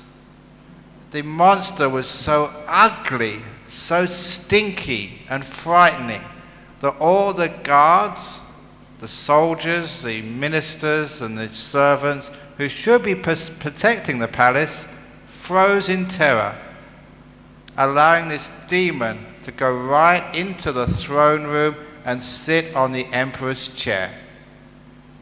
And at that, the people in the palace came to their senses. They, "Get out of here! Who do you think you are?" And at those few unkind words and gestures, the demon grew an inch bigger, more ugly, more smelly, and more offensive. So they got out their swords, threatening this demon. "Get out of here or we'll carve out your butt with our swords. You don't belong in here. Get out!" Every unkind word, unkind deed, or even unkind thought, the demon, the monster, grew an inch bigger, more ugly, more offensive, more smelly. And this had been going on a long time when the emperor came back. By this time, the demon was huge. He took up half of the throne room. And he was so ugly, so frightening, that even Steven Spielberg, with all the resources of DreamWorks, could not manufacture, even with digital technology, anything which looked so frightening. And as for the smell, it was such a stench coming off this demon, would even make a maggot throw up. And the language was worse than you'd hear in Sydney, King's Cross on a Saturday night after Australia lost the cricket. But the emperor was the boss because he was smart. He saw this terrible, disgusting monster in his palace. He knew exactly what to do. He said, "Welcome. Thank you for coming to visit me. Is there anything you need? Can I get you a drink or something to eat?" In those few words of kindness, they all noticed the demon grow an inch smaller, less ugly, less smelly, less offensive. And all the workers in the palace finally realized their mistake. They started giving kindness to this problem rather than negativity. One of the soldiers gave the monster a foot massage. Have you ever had reflexology? Oh, that felt so nice. The demon had such a big head, they gave him a neck massage. Oh, that was lovely. I asked him, "Do you want a cup of tea?" We have Earl Grey, we have chamomile, it's good for your health. Someone asked him, "Do you want a pizza?" He said, "Yes, we'll get monster size for the monster." And every kind act, kind word, or even kind thought, the demon grew an inch smaller, less ugly, less offensive, and less smelly. And they kept on with the kindness until that monster was the same size as when he first came in the palace. But they kept on going. They didn't stop. Soon the demon was so tiny that one more act of kindness and the demon vanished completely away. And when the Buddha told the story, he said, we call such demons anger-eating demons. They feed on anger and negativity. Much of the suffering in life comes under the category of anger-eating demons. We get angry at it. We say, get out of here, you don't belong, I don't want you. And it gets bigger, more ugly, more smelly, more offensive. You try that with your husband. You give him anger, he gets bigger, uglier, and it gets more offensive.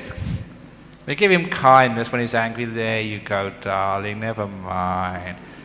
And then he gets smaller, less ugly, less smelly, less offensive. Same with your wife as well. She's an anger-eating demon sometimes too. And there's a beautiful story there, because many of the sufferings of life, because we give them negativity, that's what they feed on. They get worse. It's an anger-eating demon. Not everything is an anger-eating demon, but many things are. So give that strategy a chance. Instead of negativity, thank you for coming to teach me. Life.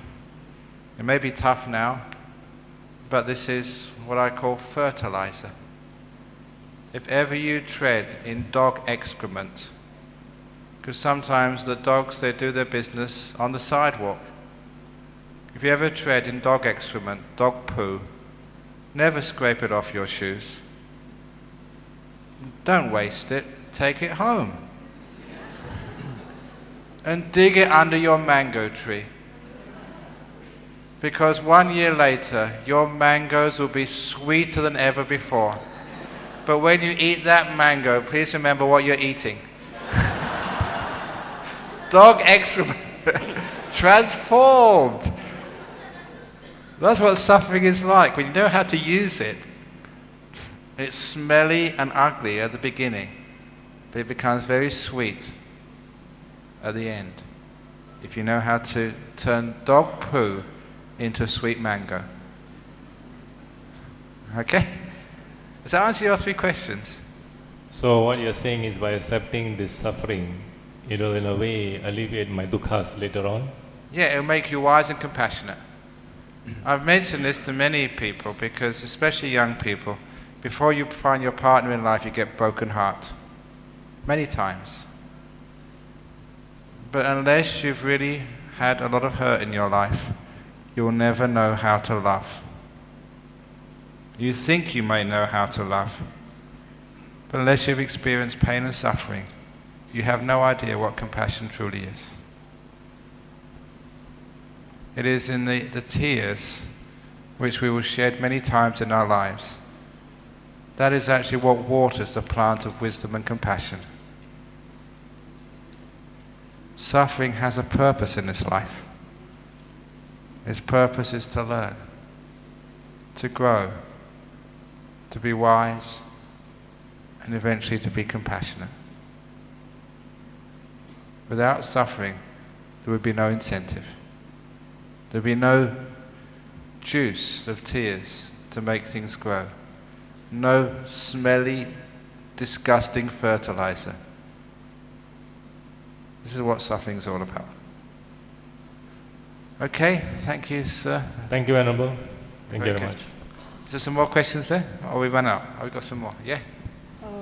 Venerable, my father has just passed away, but the problem is my mother still cannot let go of it. I've tried to explain to her several times that past is the past, life still have to go on, but she would not listen. I don't know what to do. Please guide me, Venerable. Okay, first of all, mothers will never listen to their sons. You can't teach your mum. You know, I'm quite a well-known monk now. There's no way I can teach my mother anything. Because, she looked after me when I was that small. And so, that psychologically, that, she, is always going to be my teacher. So sons and daughters, give up. You can't teach your mother. You get someone else to do it for you. That's number one. However, there is another way of dealing with grief. And this is again another personal story, because my father died when I was only 16. And I loved my father very, very, very much. But at his funeral, I never cried. I never cried since. I never felt sad when he died. You know why? Because I loved him so much. To understand what I mean, I give you the simile of the concert. I grew up in London. As a young man, I loved music. I used to go to all types of music, from the Albert Hall to little pubs and clubs. Every type of music, from rock music, folk music, classical music to jazz. I like the whole lot. And I got great memories. For those of you who know rock music, I remember seeing the very, very first concert of Led Zeppelin. I also remember with my brother going to a room above a pub in north of London to see this small rock group, and only 6 people actually turned up to watch. And I thought the band would not play, but they did anyway. The lead singer later became quite famous. It's called Rod Stewart. Those days, when he was an unknown. So these are just some memories I have of these great concerts which I went to as a young man. But those of you who know London, in the evening, when concerts finish, 10, 11 o'clock at night, it's always cold and miserable. I always remember it as raining. They have a word for rain in London. It's not really raining, but it's not raining. It's called drizzle. Drizzle is so gloomy and depressing. And I remember when a concert was finishing, everybody would stand up, clap and shout for more. That's what you do. And the band or the orchestra would always carry on for maybe another 5 or 10 minutes. But then came the time they had to stop. They had to go home, and so did I. And at the end of every great concert, when I went out of those halls or those pubs or clubs into the cold, drizzly, wet, gloomy London night, knowing I'd probably never listen or have the opportunity to hear such great music again, not from that performer, never once did I feel sad after a great performance. I never cried at the end of concerts. When I went out of those concert halls, I felt uplifted, inspired. What a great performance that had been, and how lucky I was to have been there, listening to it. And I remembered much of that music on the way home. And I remember it even now, maybe 40 years later. That's exactly how I felt when my father died. What a great concert that had been. What a magnificent performance, Father. I wouldn't have missed those 16 years for the world. I never felt sad.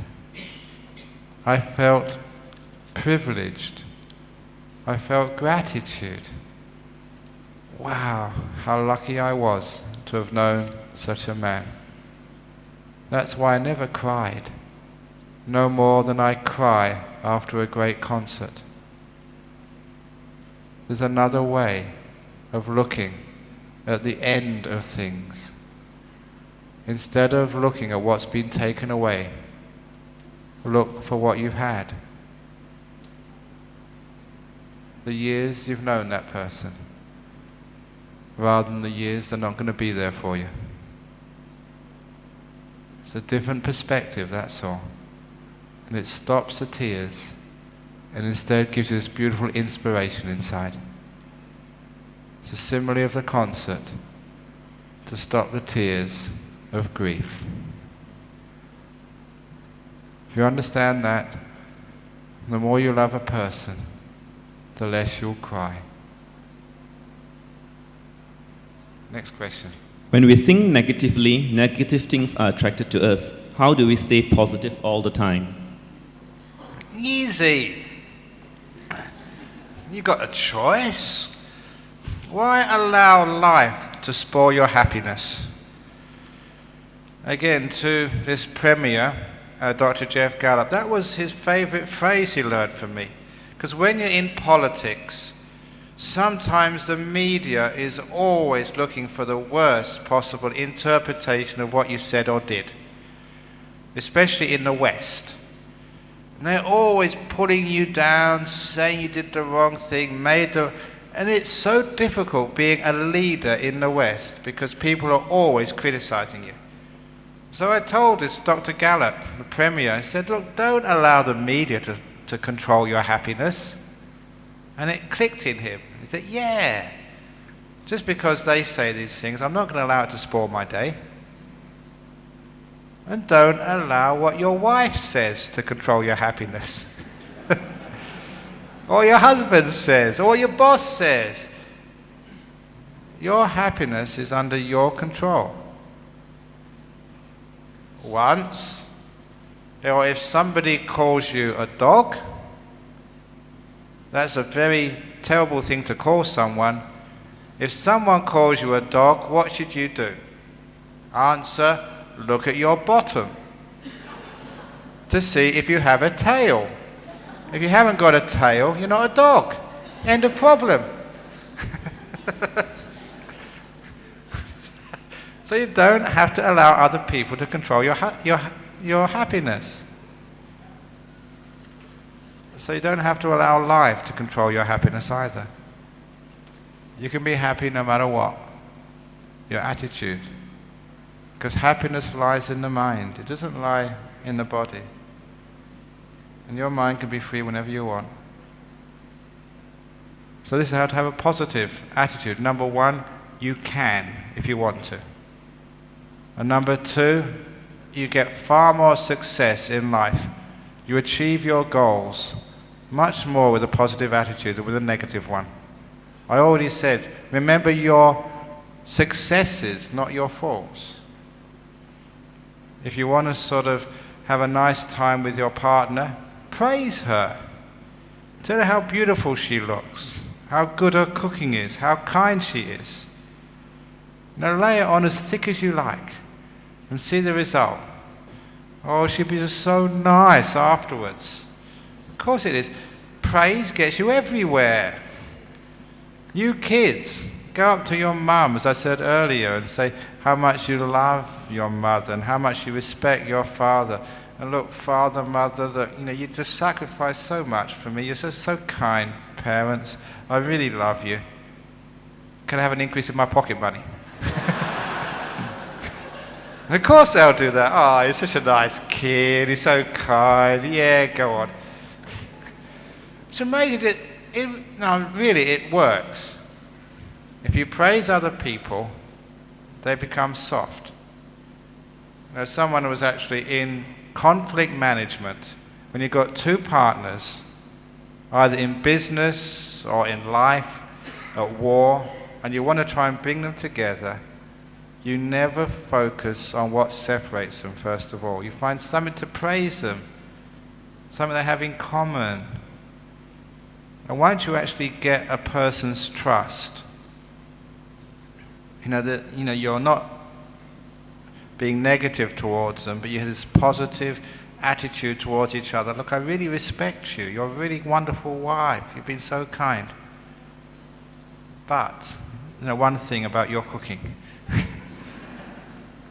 If you really praise a person and put the points of discussion in context, there's no argument anymore. People listen because they know that you're really loving and respecting them. The positive attitude is the only way which solves problems in the world. If you're so negative and say the Palestinians and the Israelis, there's no way they can ever get together, then there never will be any way. If you think they're irreconcilable, then they will. If that's all you're looking at, what separates them, what the difference is, there's no way you can get any solution. You look what they've got in common. And what do they really like? And can the Palestinian respect the Israeli Jew? Can the Israeli Jew respect the Palestinian Muslim? If they can do that first, then there can be the start of solutions. You have to have that respect first of all. Seeing the good in another person, the positive view. Without that, there's no solution. So sometimes we do that because we have to. The alternative is too terrible. Similar questions. How can I help a family member who is most unskillful? Or how do you deal with a person who has admitted his wrongdoings and yet refused to abandon them? Please advise. Okay, you have to, if they've admitted their wrongdoings, but they will not sort of remedy them, stop looking at their wrongdoings, look at their right doings. Focus more on those. Because you can, in a garden, you can either water the flowers or you water the weeds. If you water the weeds, those are the ones which grow. If you water the flowers grow.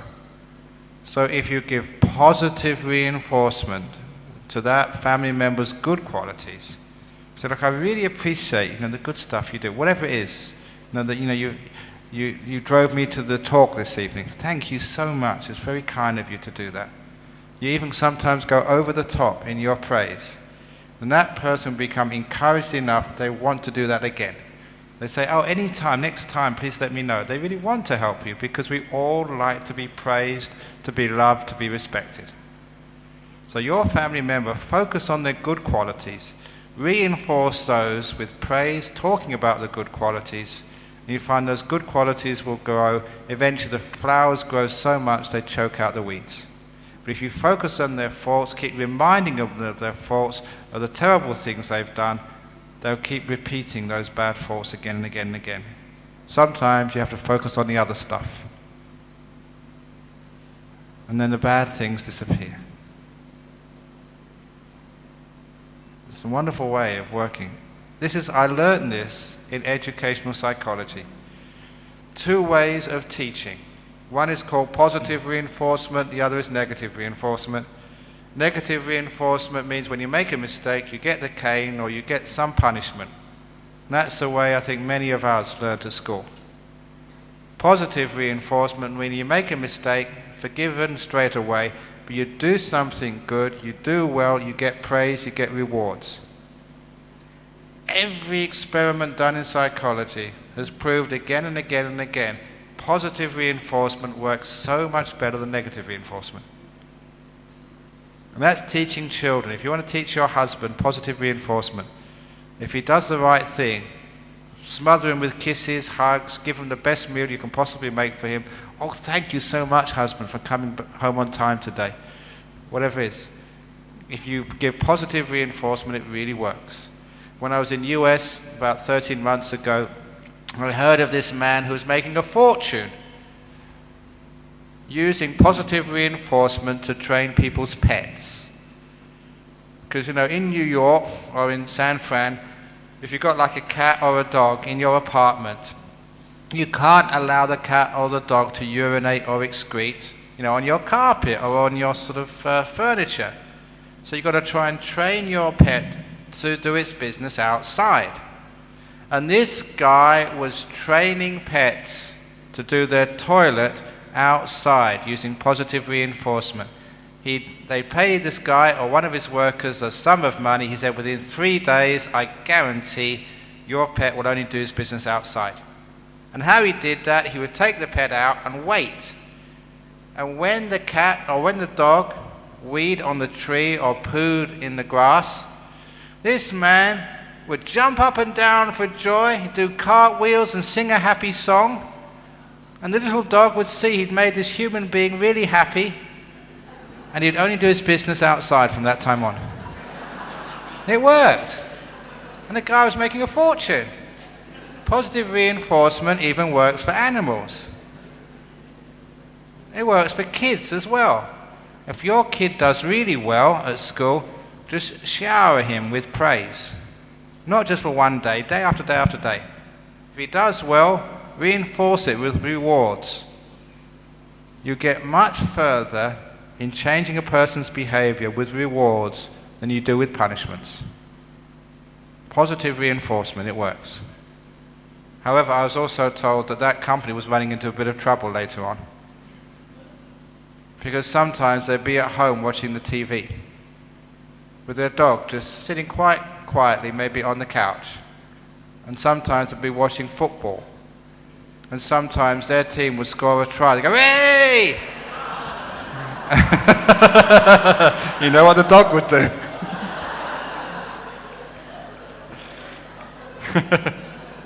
Okay, next question.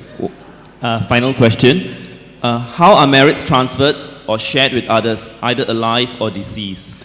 Okay, how do you share merits? First of all, with those who are deceased. What that really means is that we want to try and encourage the people who are dead to rejoice in our goodness. How that works is as follows. This was a story in the Melbourne Age one weekend, which somebody cut out and sent to me. There was a veterinary surgeon in Melbourne, who had finished work on a Friday afternoon and was going into the countryside of Victoria, maybe a short distance of 2 hours drive, for a weekend party with his friends.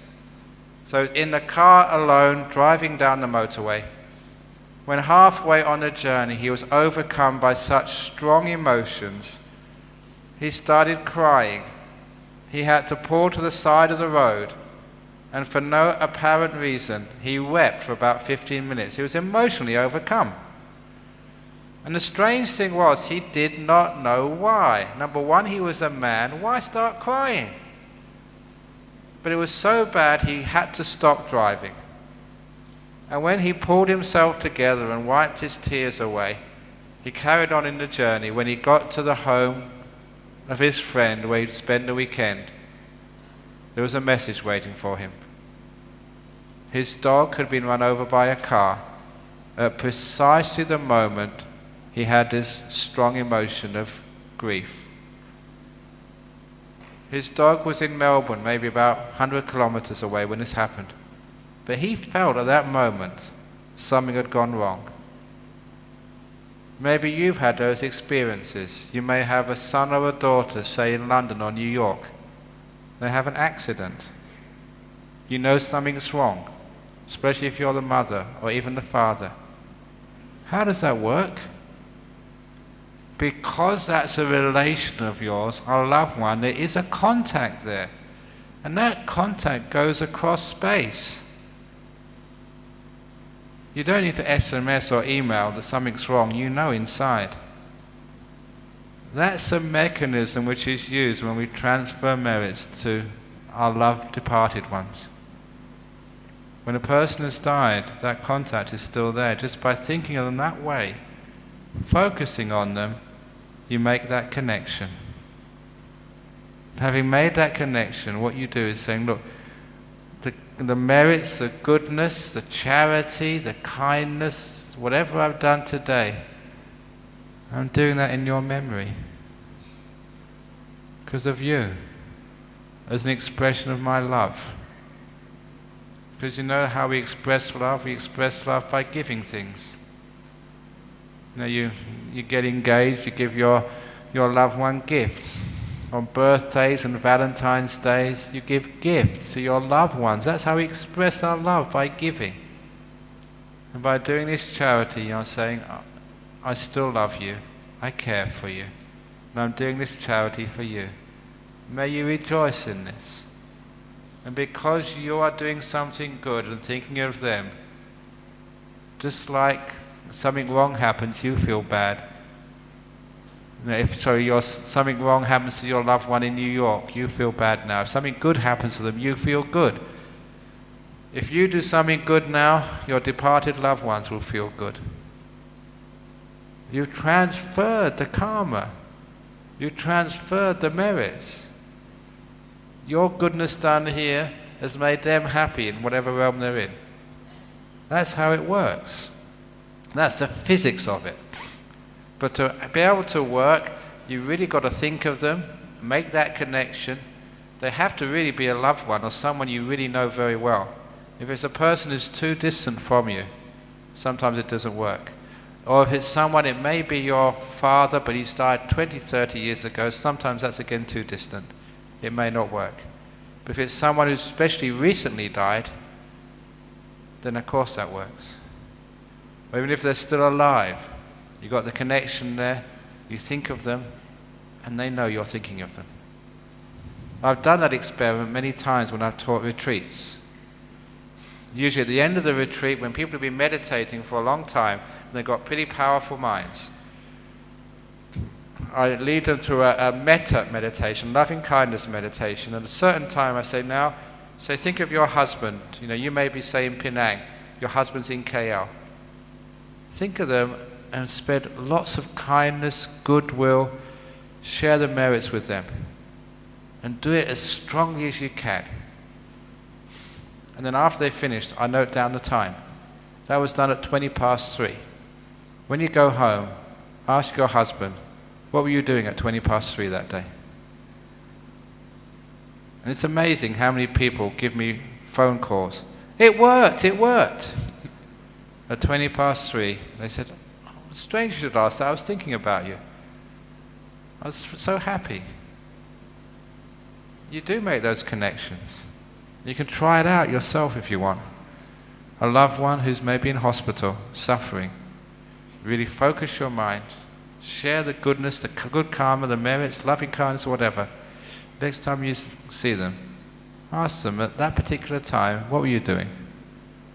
You'll be surprised how many times, not all the time, but sometimes, many times, well, you know, I was just having an injection, but then I thought of you and it didn't hurt. It does work. I've seen it many times. And that's how it works. So, thank you for listening today. And thank you for contributing to the retreat center so Mr. George W. Bush can go there one day and stop all the wars. Okay. Sharing merits? Yeah, Bhante. Okay, we can share merits now, but when you're sharing merits, think of somebody, especially if it's a deceased relation or somebody who really needs it. This time maybe focus on one person who is saying this. And all the goodness and kindness is for your well-being and health. And I'll say the words Idang Mei, you can say them with me, but also remember to think about this loved one. Idam me nyatinang hotu sukhita hontu yatayo. Idam me nyatinang hotu sukhita hontu yatayo. Idam me nyatinang hotu sukhita hontu yatayo.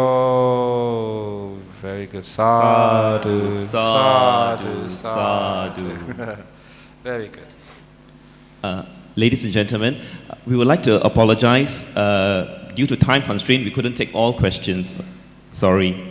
Venerable, the audience has indicated in an impressive manner its appreciation of your eloquent and entertaining talk by their total attentiveness. And it was thought-provoking too. I believe your message has made a deep impression upon our consciousness. We thank you, Venerable, for that graciousness, that friendliness of manner which has given so much charm to every moment of your presence with us. Thank you once again for sharing the Buddha Dharma with us. We are truly blessed in Ipoh. We, the Buddhist fraternity in Ipoh, are grateful to you for coming all the way from Perth, Australia to share your joy and happiness with you. Mahasadhu, Venerable. On behalf of the organizing committee, I would like to wish Venerable Ajahn good health and long life always. May you continue to teach and share the Dhamma with us and open the doors in our hearts to experience joy and happiness. May the Jhana Growth Meditation Retreat Center project be a success and benefit as many meditators as possible. The organizing committee would also like to express our gratitude to Top Vision Events Ajahn Brahm for sponsoring light and sound equipment, video and audio recording, as well as the backdrop design and production. Thank you, Top Vision Events Ajahn Brahm. To all our sponsors for the hall rental, posters, flyers, Dhamma books, and this, sadhu for your generosity. All donations given tonight will be channeled to Venerable Ajahn Brahm's Retreat Center in Perth, Australia. May the blessings of the Triple Gem be with you, with all the donors and sponsors, and everyone who have, one way or another, assisted in Venerable Ajahn stay in Ipoh. May all donors, sponsors, and supporters be blessed with Ayu Wanno Sukhang Balang Panya, long life, good complexion, happiness, strength, and wisdom. Last but not least, I would like to thank each and everyone present for coming to this evening talk. Sadhu. Uncles, aunties, brothers, sisters, ladies and gentlemen, may the Triple Gem bless and protect us and our loved ones tonight. May we be free from harm and danger. May we overcome our difficulties. May we always meet with success. May we be blessed with good health, strength, peace, and happiness. May our parents, brothers, sisters, teachers, friends, relatives be well and happy. May they be free from harm and danger. May the Buddha Dharma Sangha bless and protect you. We would like to share the merits we have gathered today as well as in the past with the Devas. May they rejoice in these merits and keep an eye on us and our loved ones. We would also like to transfer the merits to our departed relatives and friends. Wherever they are, may they be free from suffering and be happy.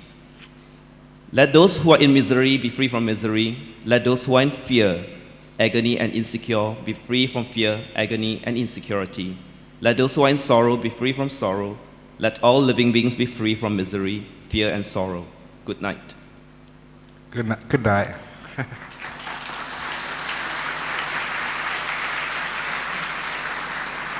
There is one announcement. Venerable Pasano is a senior Western monk, a disciple of Venerable Ajahn Chah. He will be here in Ipoh on Friday, 2nd March 2007. For details, if you are interested to attend this talk, you could find out from the counter, okay, for the venue. Thank you and good night. Sadhu, sadhu, sadhu.